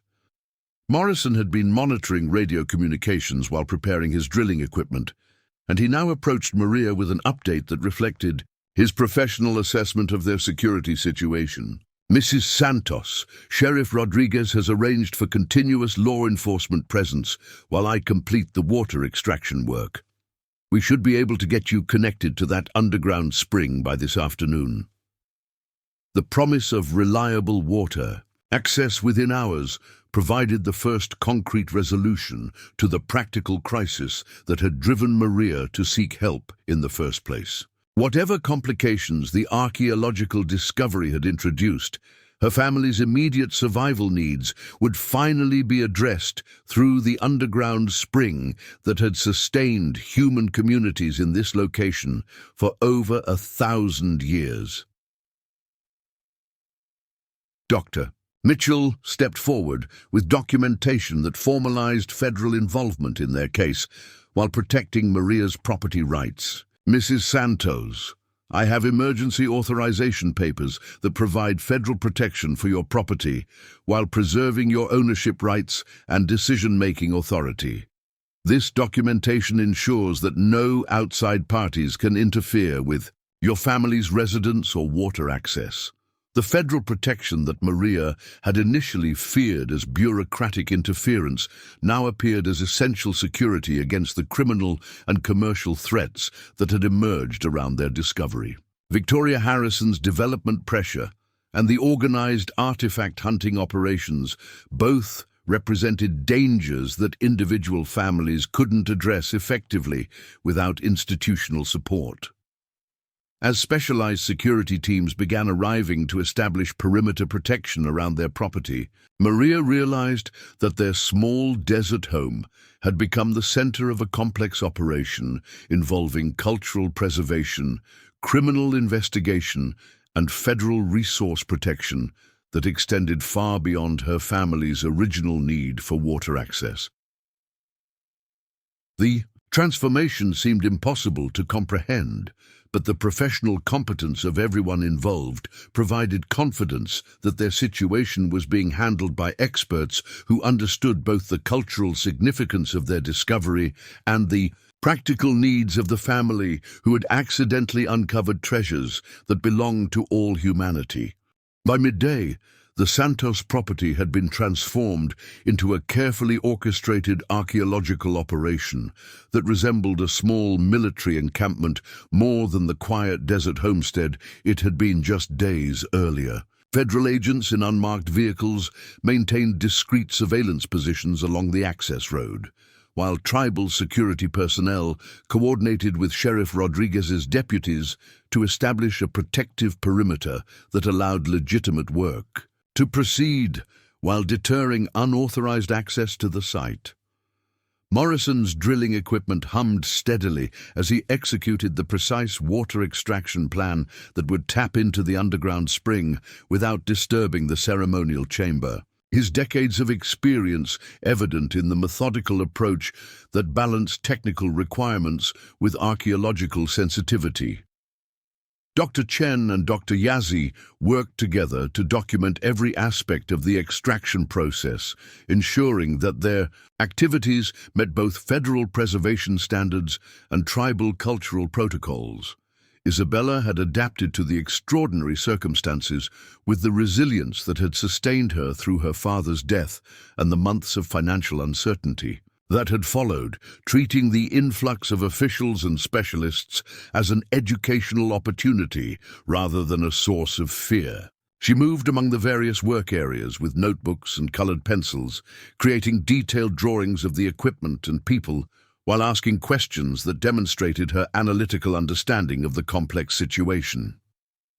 "Dr. Begay," she said, approaching the tribal archaeologist who was consulting with federal agents about long-term site protection strategies, "if the people who built the underground room wanted it to stay secret, are we doing the right thing by telling everyone about it?" The question revealed the 8-year-old's intuitive grasp of the ethical complexities surrounding archaeological discoveries, her concern reflecting the same cultural sensitivity that had characterized her grandfather's stories about respecting the ancient ones who had lived on their land before European settlement. Dr. Begay paused in his official consultations to give Isabella's question the serious consideration it deserved, recognizing that her perspective carried the wisdom of someone whose family had maintained respectful relationships with the land for multiple generations. "Isabella, that's one of the most important questions anyone can ask about discoveries like this. Sometimes protecting sacred places means keeping them secret, but sometimes it means making sure the right people know about them so they can be properly cared for." The tribal archaeologist's response reflected the complex balance between traditional cultural values and contemporary legal frameworks that governed archaeological preservation in the modern American Southwest. Isabella nodded thoughtfully at his explanation, her young mind processing concepts that many adults found difficult to navigate. Maria watched this exchange while monitoring Morrison's progress with the water extraction system, grateful for the respectful way the various officials treated her daughter's participation in discussions that would fundamentally affect their family's future. The collaborative atmosphere that had developed among the specialists provided reassurance that their situation was being handled by people who understood both technical requirements and human considerations. Dr. Chen emerged from the temporary field laboratory she had established in the shade of Maria's cottonwood tree, carrying preliminary analysis results that would influence decisions about the site's significance and protection requirements. "Maria, I've completed initial documentation of the chamber contents based on our fiber optic survey, and the cultural importance appears to be even greater than we initially realized." The archaeologist's expression carried the excitement of someone who had recognized discoveries that would reshape academic understanding of ancient southwestern cultures, but also the professional gravity that accompanied responsibility for protecting irreplaceable cultural resources. Maria steeled herself for information that might complicate their situation even further. The pottery styles and ceremonial objects visible in the chamber represent a unique blend of cultural traditions that suggest this site served as a meeting place for multiple tribal groups, Dr. Chen explained. The astronomical alignments built into the chamber's architecture indicate sophisticated knowledge of celestial cycles that was used for agricultural planning and religious ceremonies. Dr. Yazzie joined their conversation with additional technical information that reinforced the site's exceptional significance. The copper bells and trade goods we observed suggest this location was connected to commercial networks that extended from central Mexico to the Colorado Plateau. Such sites are extremely rare in the archaeological record. Isabella looked up. From her drawing of Morrison's drilling equipment, her attention captured by the adult's discussion of ancient trade networks and astronomical knowledge. Were the people who built the underground room as smart as people today? She asked with the direct curiosity that consistently impressed the specialists working on their property.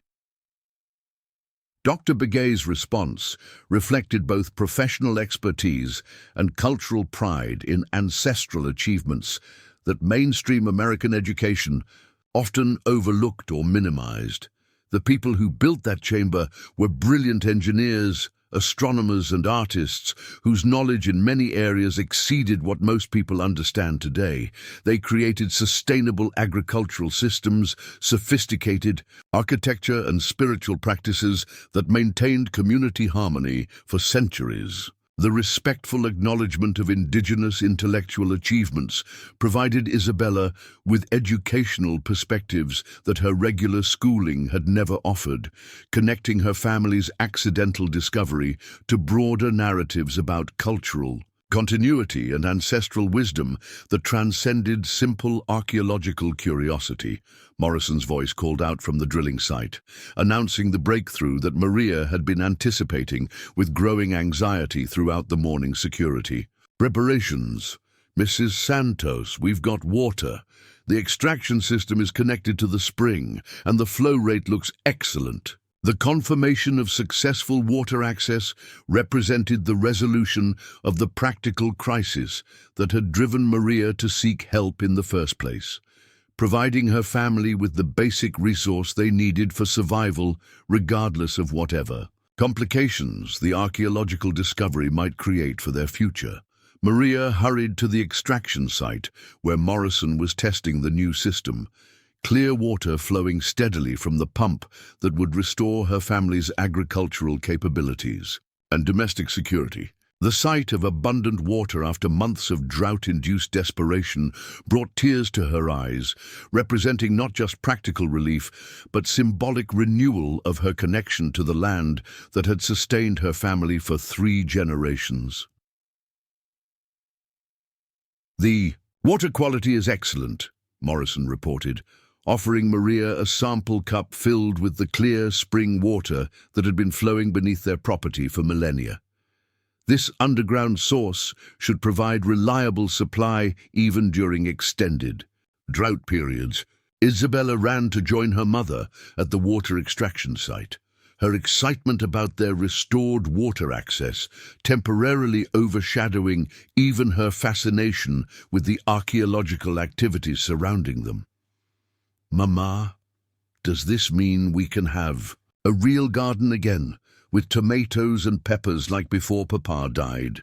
The child's question brought Maria's attention back to the practical implications of their water access recovery. The possibility of resuming the agricultural activities that had provided both income and food security before drought had threatened their family's survival. The underground spring represented not just immediate relief, but the foundation for rebuilding the life they had been forced to abandon. Dr. Chen approached with documentation that would be essential for coordinating water access with archaeological preservation requirements. "Maria, the federal agencies have confirmed that your water extraction system poses no threat to the ceremonial chamber. You can proceed with full agricultural and domestic use without any restrictions related to the archaeological site." The official confirmation that practical water use was completely compatible with cultural preservation removed the last major obstacle to Maria's ability to maintain her family's residence on their ancestral property. Whatever administrative complexities the discovery might create, her basic survival needs were now secured through legitimate channels that respected both federal law and tribal cultural values. Sheriff Rodriguez received radio communications that immediately commanded his attention, the coded law enforcement language indicating developments in the security situation that required coordinated response from multiple agencies.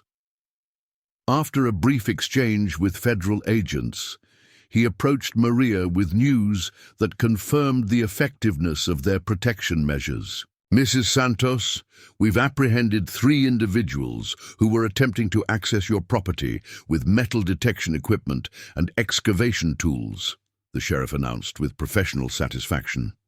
"They're being processed for federal charges related to attempted archaeological site destruction," The arrest of organized artifact hunters vindicated the security concerns that had prompted the morning's elaborate protection measures, demonstrating that criminal threats to their discovery had been real rather than theoretical. Isabella looked up from her water testing activities with the serious expression she displayed when adult conversations involved dangers to their family's welfare. "Are the bad people going to jail?" she asked, with the directness that consistently impressed law enforcement officers who weren't accustomed to children participating in complex criminal discussions. Sheriff Rodriguez treated the child's question with appropriate seriousness while providing reassurance suitable for an 8-year-old. "The people who tried to steal from your property are going to face serious consequences for breaking federal laws about protecting important historical places." Dr. Mitchell stepped forward with legal documentation that formalized federal protection for their property, while preserving Maria's ownership rights and decision-making authority.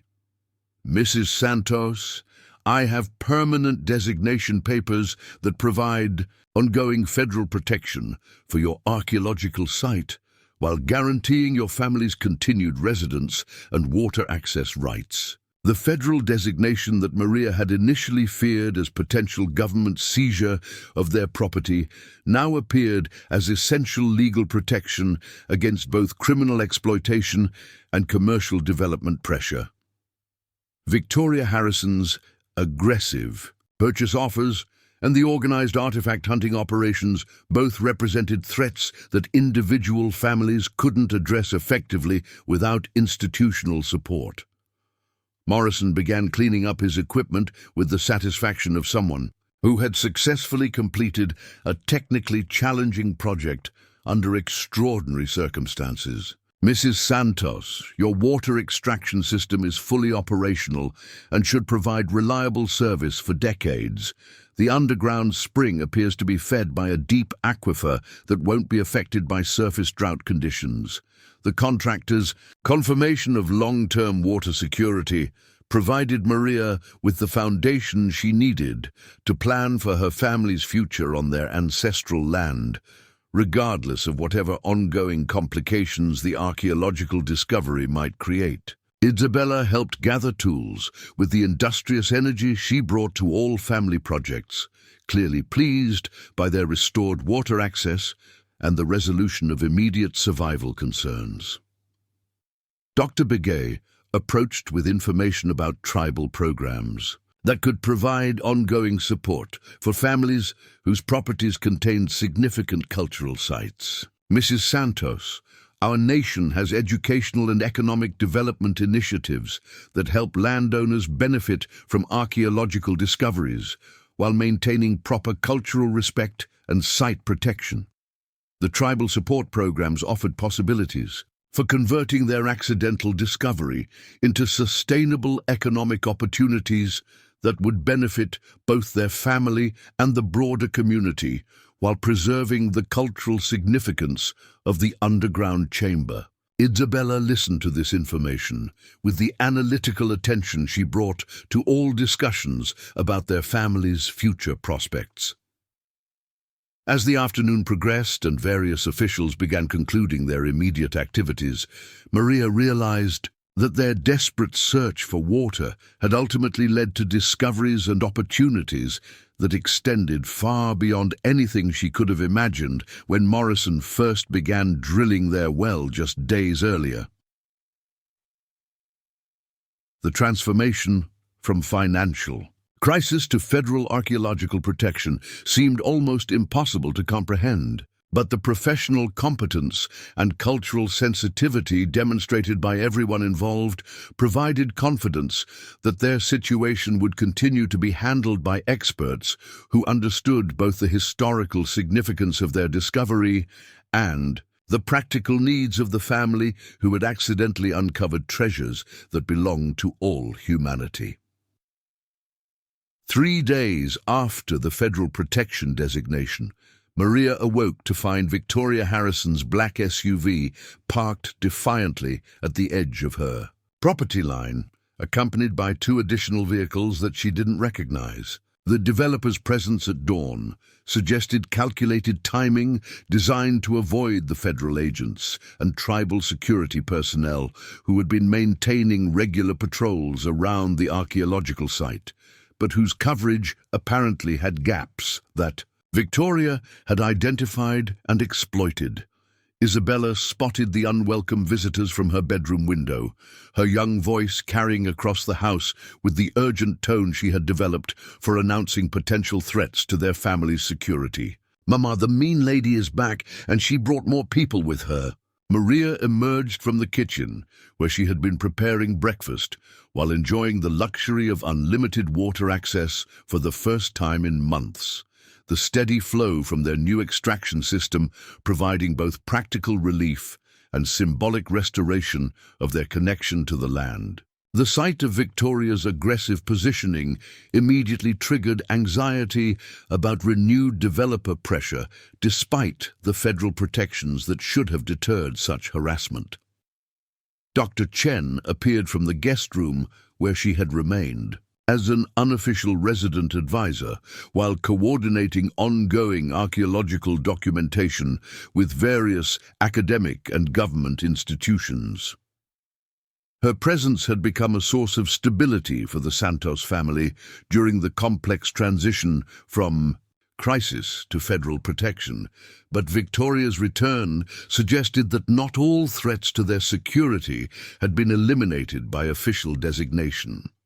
"Maria, you should call Sheriff Rodriguez immediately," Dr. Chen advised, recognizing the potential for escalation when developers felt their economic interests were threatened by preservation designations. Victoria's persistence despite federal protection indicates she may be planning more aggressive tactics. Through the front window, Maria watched Victoria emerge from her SUV, accompanied by 3 men, whose expensive suits and confident bearing suggested legal or financial authority. Rather than physical intimidation, their coordinated approach toward the house carried the calculated precision of people executing a predetermined strategy designed to overcome obstacles that had frustrated previous attempts. Sheriff Rodriguez's radio dispatcher confirmed that patrol units were en route, but the 20-minute response time for their remote location meant that Maria would need to handle the immediate confrontation without official backup. Isabella moved closer to her mother with the protective instinct that had sustained their family through multiple crises, her young face set with determination that belied her 8 years. Victoria's knock on the front door carried aggressive authority rather than polite request, her impatience evident as she called out without waiting for a response. "Mrs. Santos, I know you're in there. We need to discuss some urgent legal matters that have developed since your archaeological publicity stunt." The dismissive characterization of their discovery as a publicity stunt revealed Victoria's fundamental misunderstanding of both the cultural significance of the site and the legal protections that federal designation provided against commercial exploitation. Maria opened the door with Dr. Chen positioned supportively beside her, prepared to document whatever threats or illegal activities Victoria might attempt. "Ms. Harrison, this property is under federal protection, and your presence here without authorization may constitute trespassing on a designated archaeological site," Dr. Chen stated with professional authority that immediately established the legal framework governing their interaction.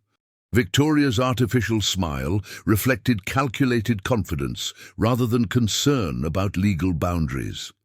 "Dr. Chen, I think you'll find that recent developments have changed the legal landscape considerably. Allow me to introduce my associates. Attorney Michael Blackstone from Phoenix, financial analyst David Crenshaw, and archaeological consultant Dr. Richard Whitman." The introduction of her own archaeological consultant suggested that Victoria had developed a strategy for challenging the federal protection designation through competing academic opinions or procedural objections. Dr. Whitman's presence indicated sophisticated preparation designed to undermine the cultural significance claims that had justified federal intervention. Isabella listened to the adult introductions with the focused attention she brought to all potentially threatening situations, her young mind processing information about power dynamics and competing interests that most children would have found overwhelming. "Mama, why do they need so many people just to talk to us?" The child's question revealed her intuitive understanding that Victoria's delegation represented a coordinated assault on their family's newly secured position rather than legitimate business discussion.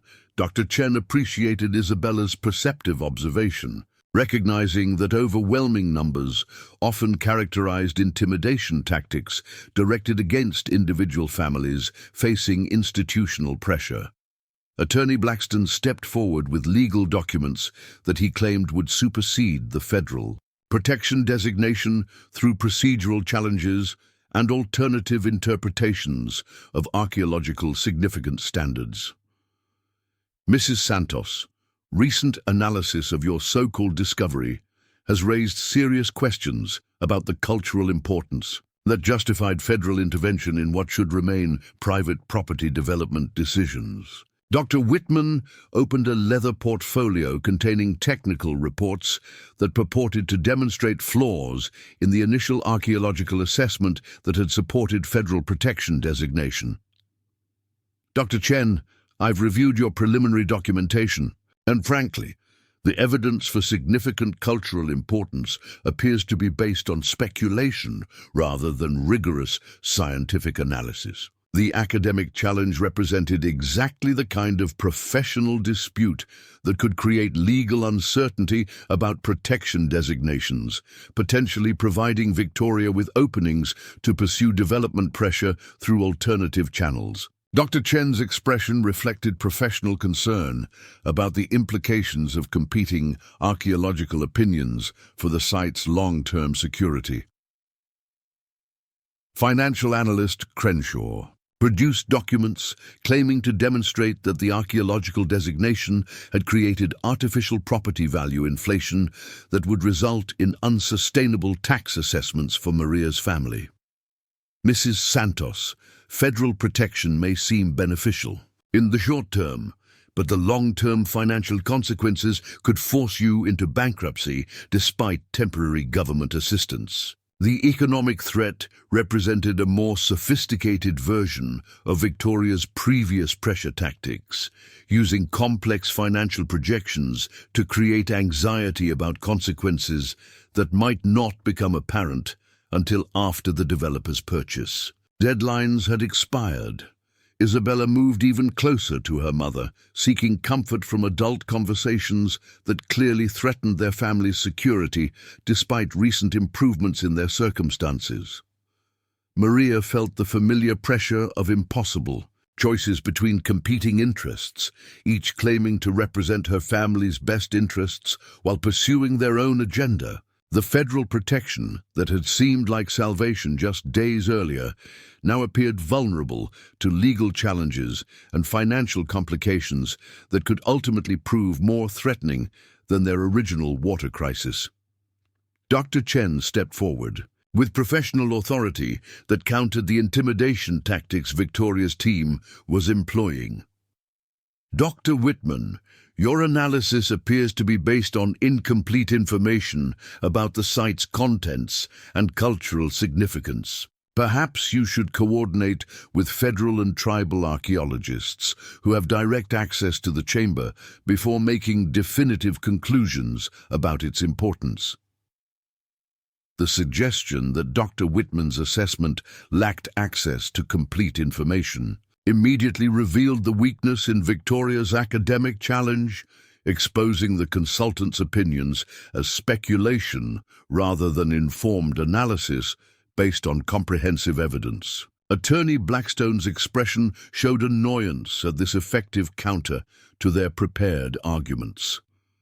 Sheriff Rodriguez's patrol vehicle appeared on the access road, its presence immediately changing the dynamic of the confrontation as Victoria's delegation recognized that their intimidation tactics were now subject to law enforcement scrutiny.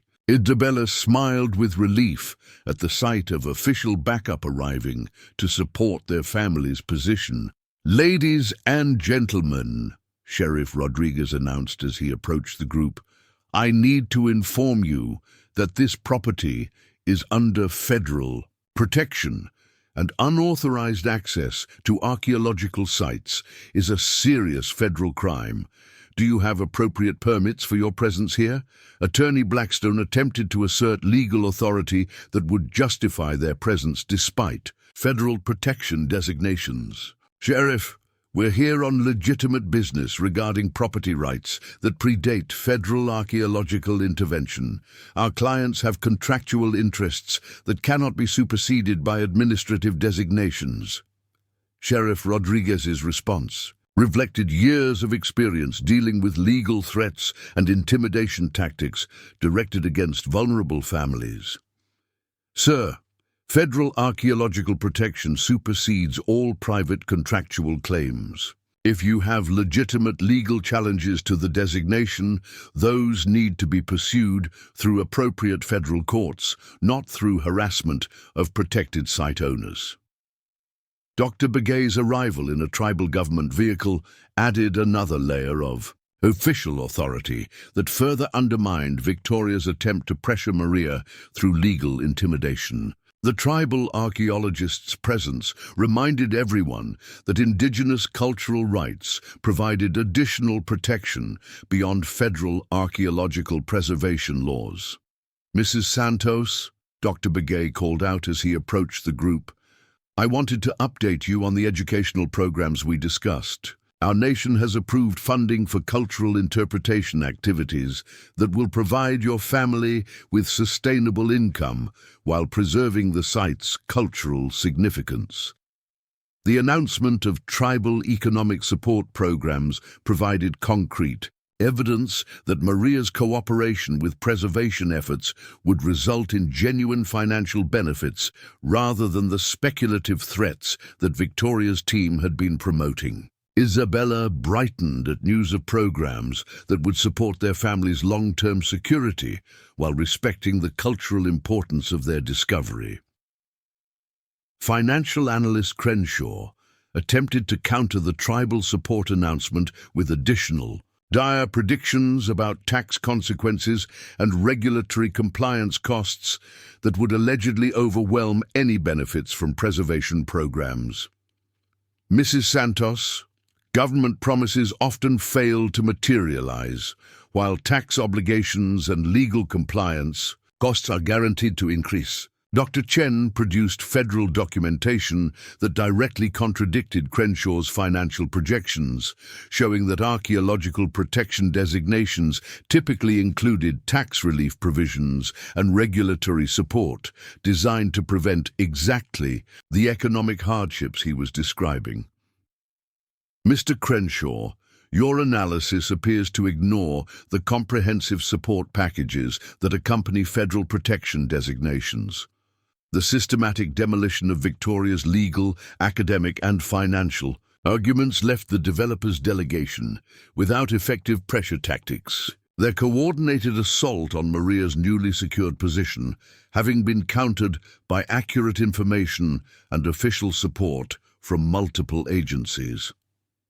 Attorney Blackstone made a final attempt to create uncertainty about the permanence of federal protection.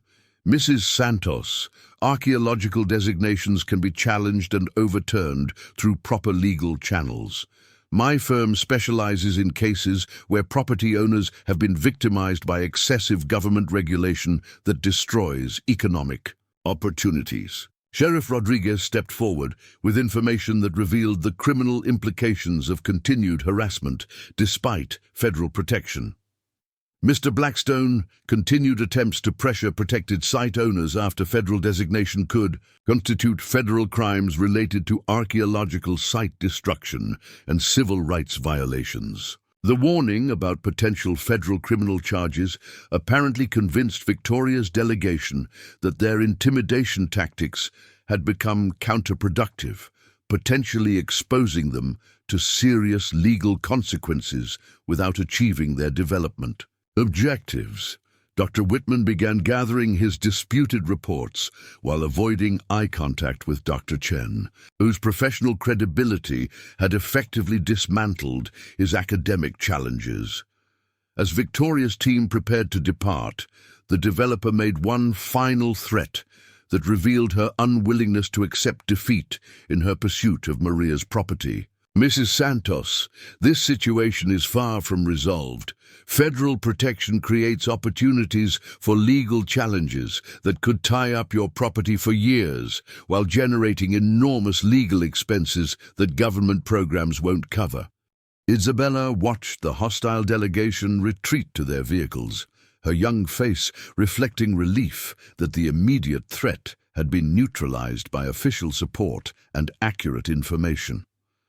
"Mama, are they really going away this time, or will they keep coming back to bother us?" The child's question captured the essential concern about whether Victoria's departure represented genuine defeat or merely tactical withdrawal before renewed assault through different channels. Maria recognized that their victory in this confrontation might be temporary unless they could establish more permanent deterrents to developer harassment. Dr. Biguet provided reassurance based on his extensive experience with similar conflicts. Between preservation interests and commercial development pressure, Isabella, when developers face determined opposition from families supported by federal and tribal authorities, they usually find easier targets for their projects rather than continuing expensive legal battles they're unlikely to win. The weeks following Victoria Harrison's failed intimidation campaign brought an unexpected transformation to the Santos property, as word of their archaeological discovery spread through legitimate academic and cultural preservation networks, attracting visitors whose genuine interest in the site's historical significance stood in stark contrast to the commercial exploitation that developers and artifact hunters had attempted. Dr. Elena Vasquez from the Smithsonian Institution's National Museum of the American Indian arrived on a crisp October morning, her rental car navigating the desert road with the careful attention of someone unaccustomed to remote southwestern terrain. Isabella spotted the approaching vehicle from her usual observation post on the front porch, where she had been reading while monitoring their property with the vigilance that had become second nature since their discovery had attracted unwanted attention. "Mama, there's another car coming, but this one looks different," Isabella called through the screen door, her voice carrying curiosity rather than the alarm that had characterized her announcements of Victoria Harrison's aggressive visits. Maria emerged from the kitchen, where she had been preparing lunch, while enjoying the restored normalcy that reliable water access had brought to their daily routines. The vegetable garden already showing signs of recovery as autumn planting took advantage of the underground spring that had sustained human communities on their land for over a millennium. Dr. Chen looked up from her ongoing documentation work, which had evolved from emergency archaeological assessment into comprehensive scholarly research that would contribute to academic understanding of ancient southwestern cultures for decades to come. The arrival of colleagues from major institutions represented validation of the site's significance that extended far beyond the legal protections they had already secured. Dr. Vasquez introduced herself with the respectful courtesy that characterized interactions between serious scholars and the families whose properties contained important cultural resources. Her dark hair and features suggested Latin American heritage, while her professional demeanor reflected years of experience working with indigenous communities and archaeological sites throughout the Americas. "Mrs. Santos, I'm Dr. Elena Vasquez. I'm from the Smithsonian," she said, extending her hand with genuine warmth. "Dr. Chen contacted our institution about your remarkable discovery, and we're very interested in supporting your family's efforts to preserve and interpret this important site." Isabella approached the visitor with the analytical curiosity she brought to all new adults, whose presence might affect their family's circumstances. her 8-year-old mind processing subtle cues about intentions and character that consistently impressed the experts who had been working on their property. "Are you here to study our underground room too?" Isabella asked, with the directness that had become her trademark in conversations with the various specialists who had been documenting their archaeological discovery. Dr. Vasquez smiled at the child's straightforward question, treating it with the seriousness that Isabella's participation in complex adult discussions had earned from previous visitors. "I'm here to learn about your discovery and to discuss ways that the Smithsonian might help your family share this important site with other people who want to understand how ancient communities lived in this beautiful desert." The mention of sharing their discovery with broader audiences introduced possibilities that Maria hadn't fully considered, opportunities to transform their accidental archaeological find into educational and economic resources that could benefit both their family and the wider community while maintaining proper respect for the site's cultural significance.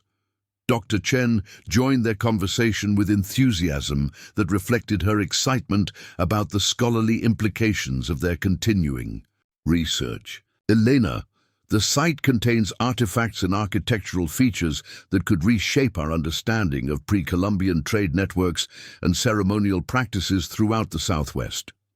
Dr. Begay arrived in his tribal government vehicle as the academic discussion was developing, his timing suggesting coordination with Dr. Vasquez's visit to ensure that indigenous perspectives remain central to any decisions about the site's future interpretation and public presentation.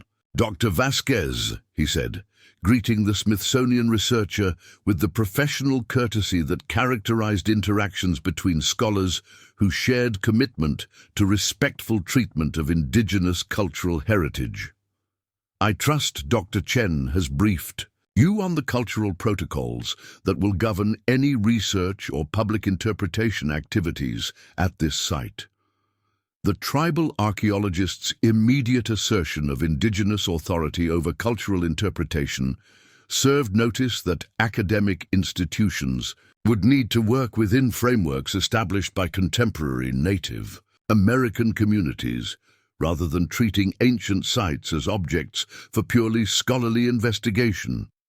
Dr. Vasquez nodded, with understanding that reflected the Smithsonian's evolved approach to indigenous cultural resources following decades of criticism about colonial attitudes in museum practices. "Dr. Begay, our institution is committed to collaborative relationships with tribal communities, and any involvement with this site would be guided by protocols established by the Tohono."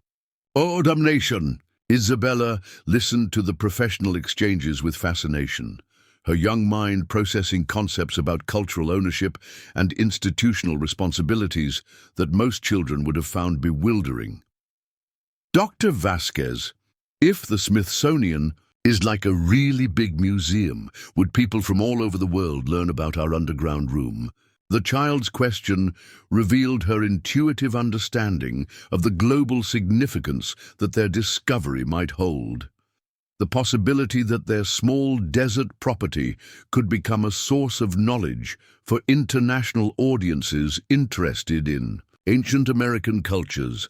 Dr. Vasquez's response reflected genuine appreciation for Isabella's perceptive thinking. "Isabella, discoveries like yours help people everywhere understand how creative and intelligent ancient American communities were. Your underground room could teach the world about astronomy, architecture, and spiritual beliefs that sustained people for thousands of years."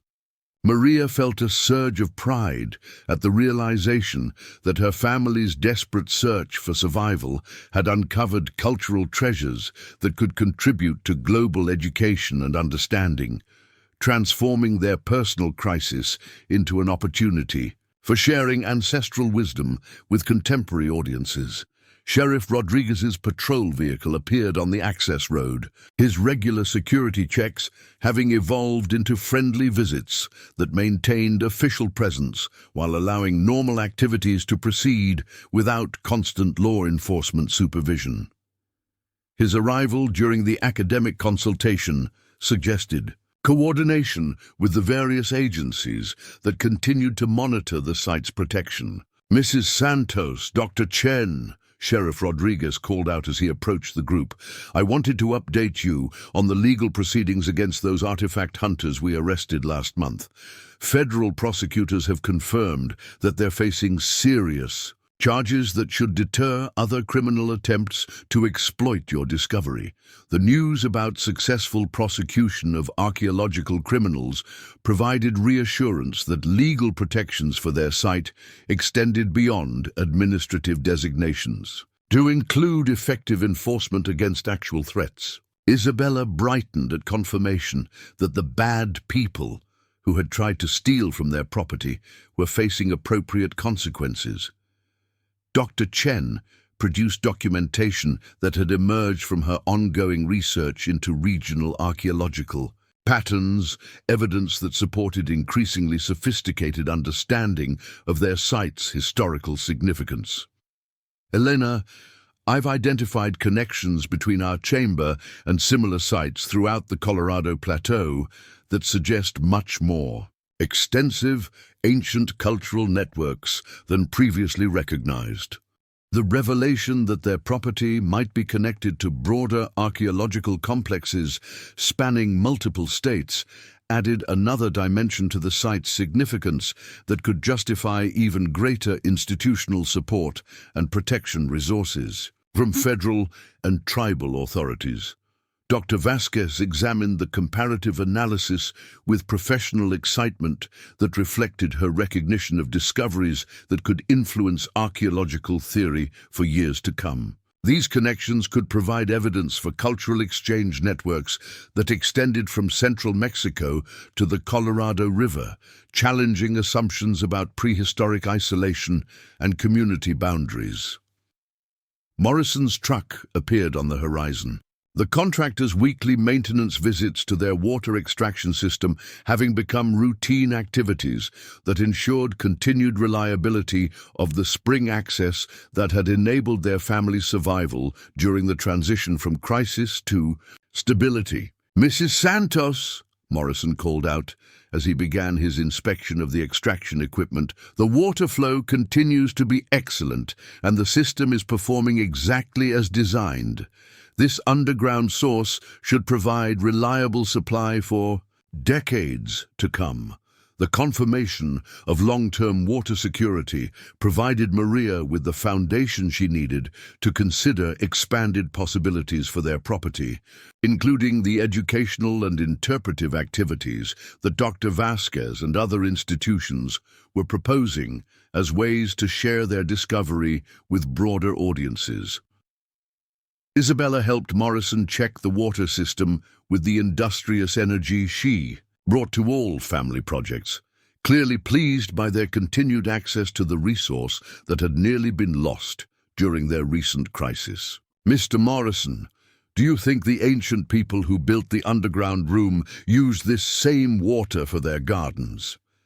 The child's question demonstrated her growing understanding of the historical continuity that connected their family's contemporary agricultural activities with the ancient communities who had originally chosen this location for its reliable water access. Morrison's response reflected his professional appreciation for the geological factors that had sustained human settlement in this location for over 1,000 years. "Isabella, underground springs like this one often determine where people build their homes and communities.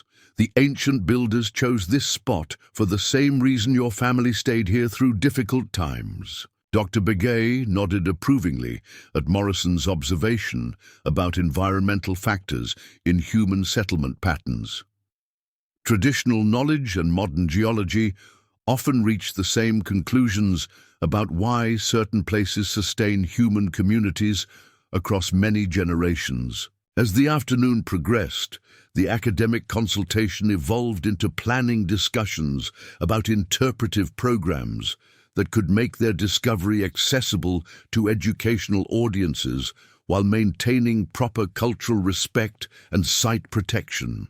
Dr. Vasquez outlined possibilities for documentary films, educational materials, and carefully managed site visits that could generate sustainable income for Maria's family.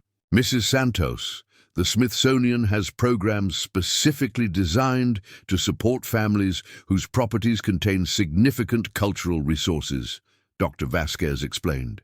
These initiatives provide funding for site interpretation, educational development, and community outreach that benefits both scholarly research and local economic development. The institutional support programs offered concrete alternatives to the commercial exploitation that Victoria Harrison had been promoting, providing Maria's family with opportunities to benefit from their discovery while maintaining control over their property and decision-making authority. Isabella's excitement about educational possibilities was evident as she considered the implications of sharing their underground chamber with students and researchers from around the world. "Mama, if people come here to learn about the ancient room, could I help teach them about what we found?" The child's eagerness to participate in educational interpretation reflected her growing understanding of their discovery's significance, and her desire to contribute to sharing knowledge that could benefit others, facing their own challenges and opportunities. Dr. Chen smiled at Isabella's enthusiasm while recognizing the genuine educational value that the child's perspective could provide to visitors interested in understanding how archaeological discoveries affected contemporary families. "Isabella, your experiences and observations would be incredibly valuable for helping other people understand what it means to discover something so important." As the sun began to set behind the mountains, painting the desert landscape in shades of gold and purple that transformed their modest property into something ethereally beautiful, Maria realized that their journey from desperation to discovery had opened possibilities she could never have imagined when Morrison first began drilling. Their well just weeks earlier, the transformation from financial crisis to educational opportunity seemed almost impossible to comprehend.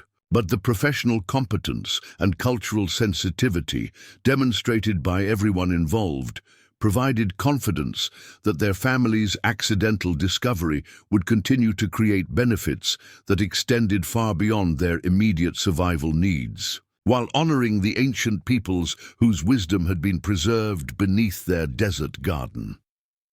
6 months later, Maria stood in her thriving garden, watching busloads of students from universities across the nation arrive for guided tours of the ceremonial chamber that had transformed their lives. The interpretive center that Isabella had helped design occupied the space where their old chicken coop once stood, its solar panels and traditional architecture blending modern sustainability with ancient wisdom. Isabella, now recognized as the youngest certified archaeological site interpreter in Arizona, led groups through the underground chamber with the confidence of someone who had lived through extraordinary discovery. Her presentations about how desperation had led to revelation inspired visitors facing their own impossible circumstances, proving that sometimes our greatest struggles unlock our most important contributions. The sustainable tourism program generated more income than Maria's struggling farm ever had, while the Smithsonian partnership ensured that Tohono O'odham cultural protocols guided every aspect of public education. Dr. Chen had established a permanent research station on the property, her ongoing work revealing connections to similar sites across 3 states. Victoria Harrison's development company had abandoned their aggressive expansion plans after federal authorities designated the entire region as a protected cultural landscape, preserving not just Maria's property, but hundreds of surrounding acres for future generations. On quiet evenings, Maria and Isabella would sit beside the restored spring, watching Harris's hawks circle overhead just as they had when her grandfather first told stories about the ancient ones who still protected this sacred land. The water that had nearly been lost to drought continued to flow, sustaining both their family and the dreams of countless visitors who learned that sometimes our deepest crises reveal our greatest treasures. What impossible situation in your life might be hiding unexpected opportunities? Share your thoughts in the comments below, and don't forget to subscribe for more incredible stories of ordinary people discovering extraordinary possibilities. Hit that notification bell. Tomorrow, we're sharing another amazing tale of transformation that will leave you speechless.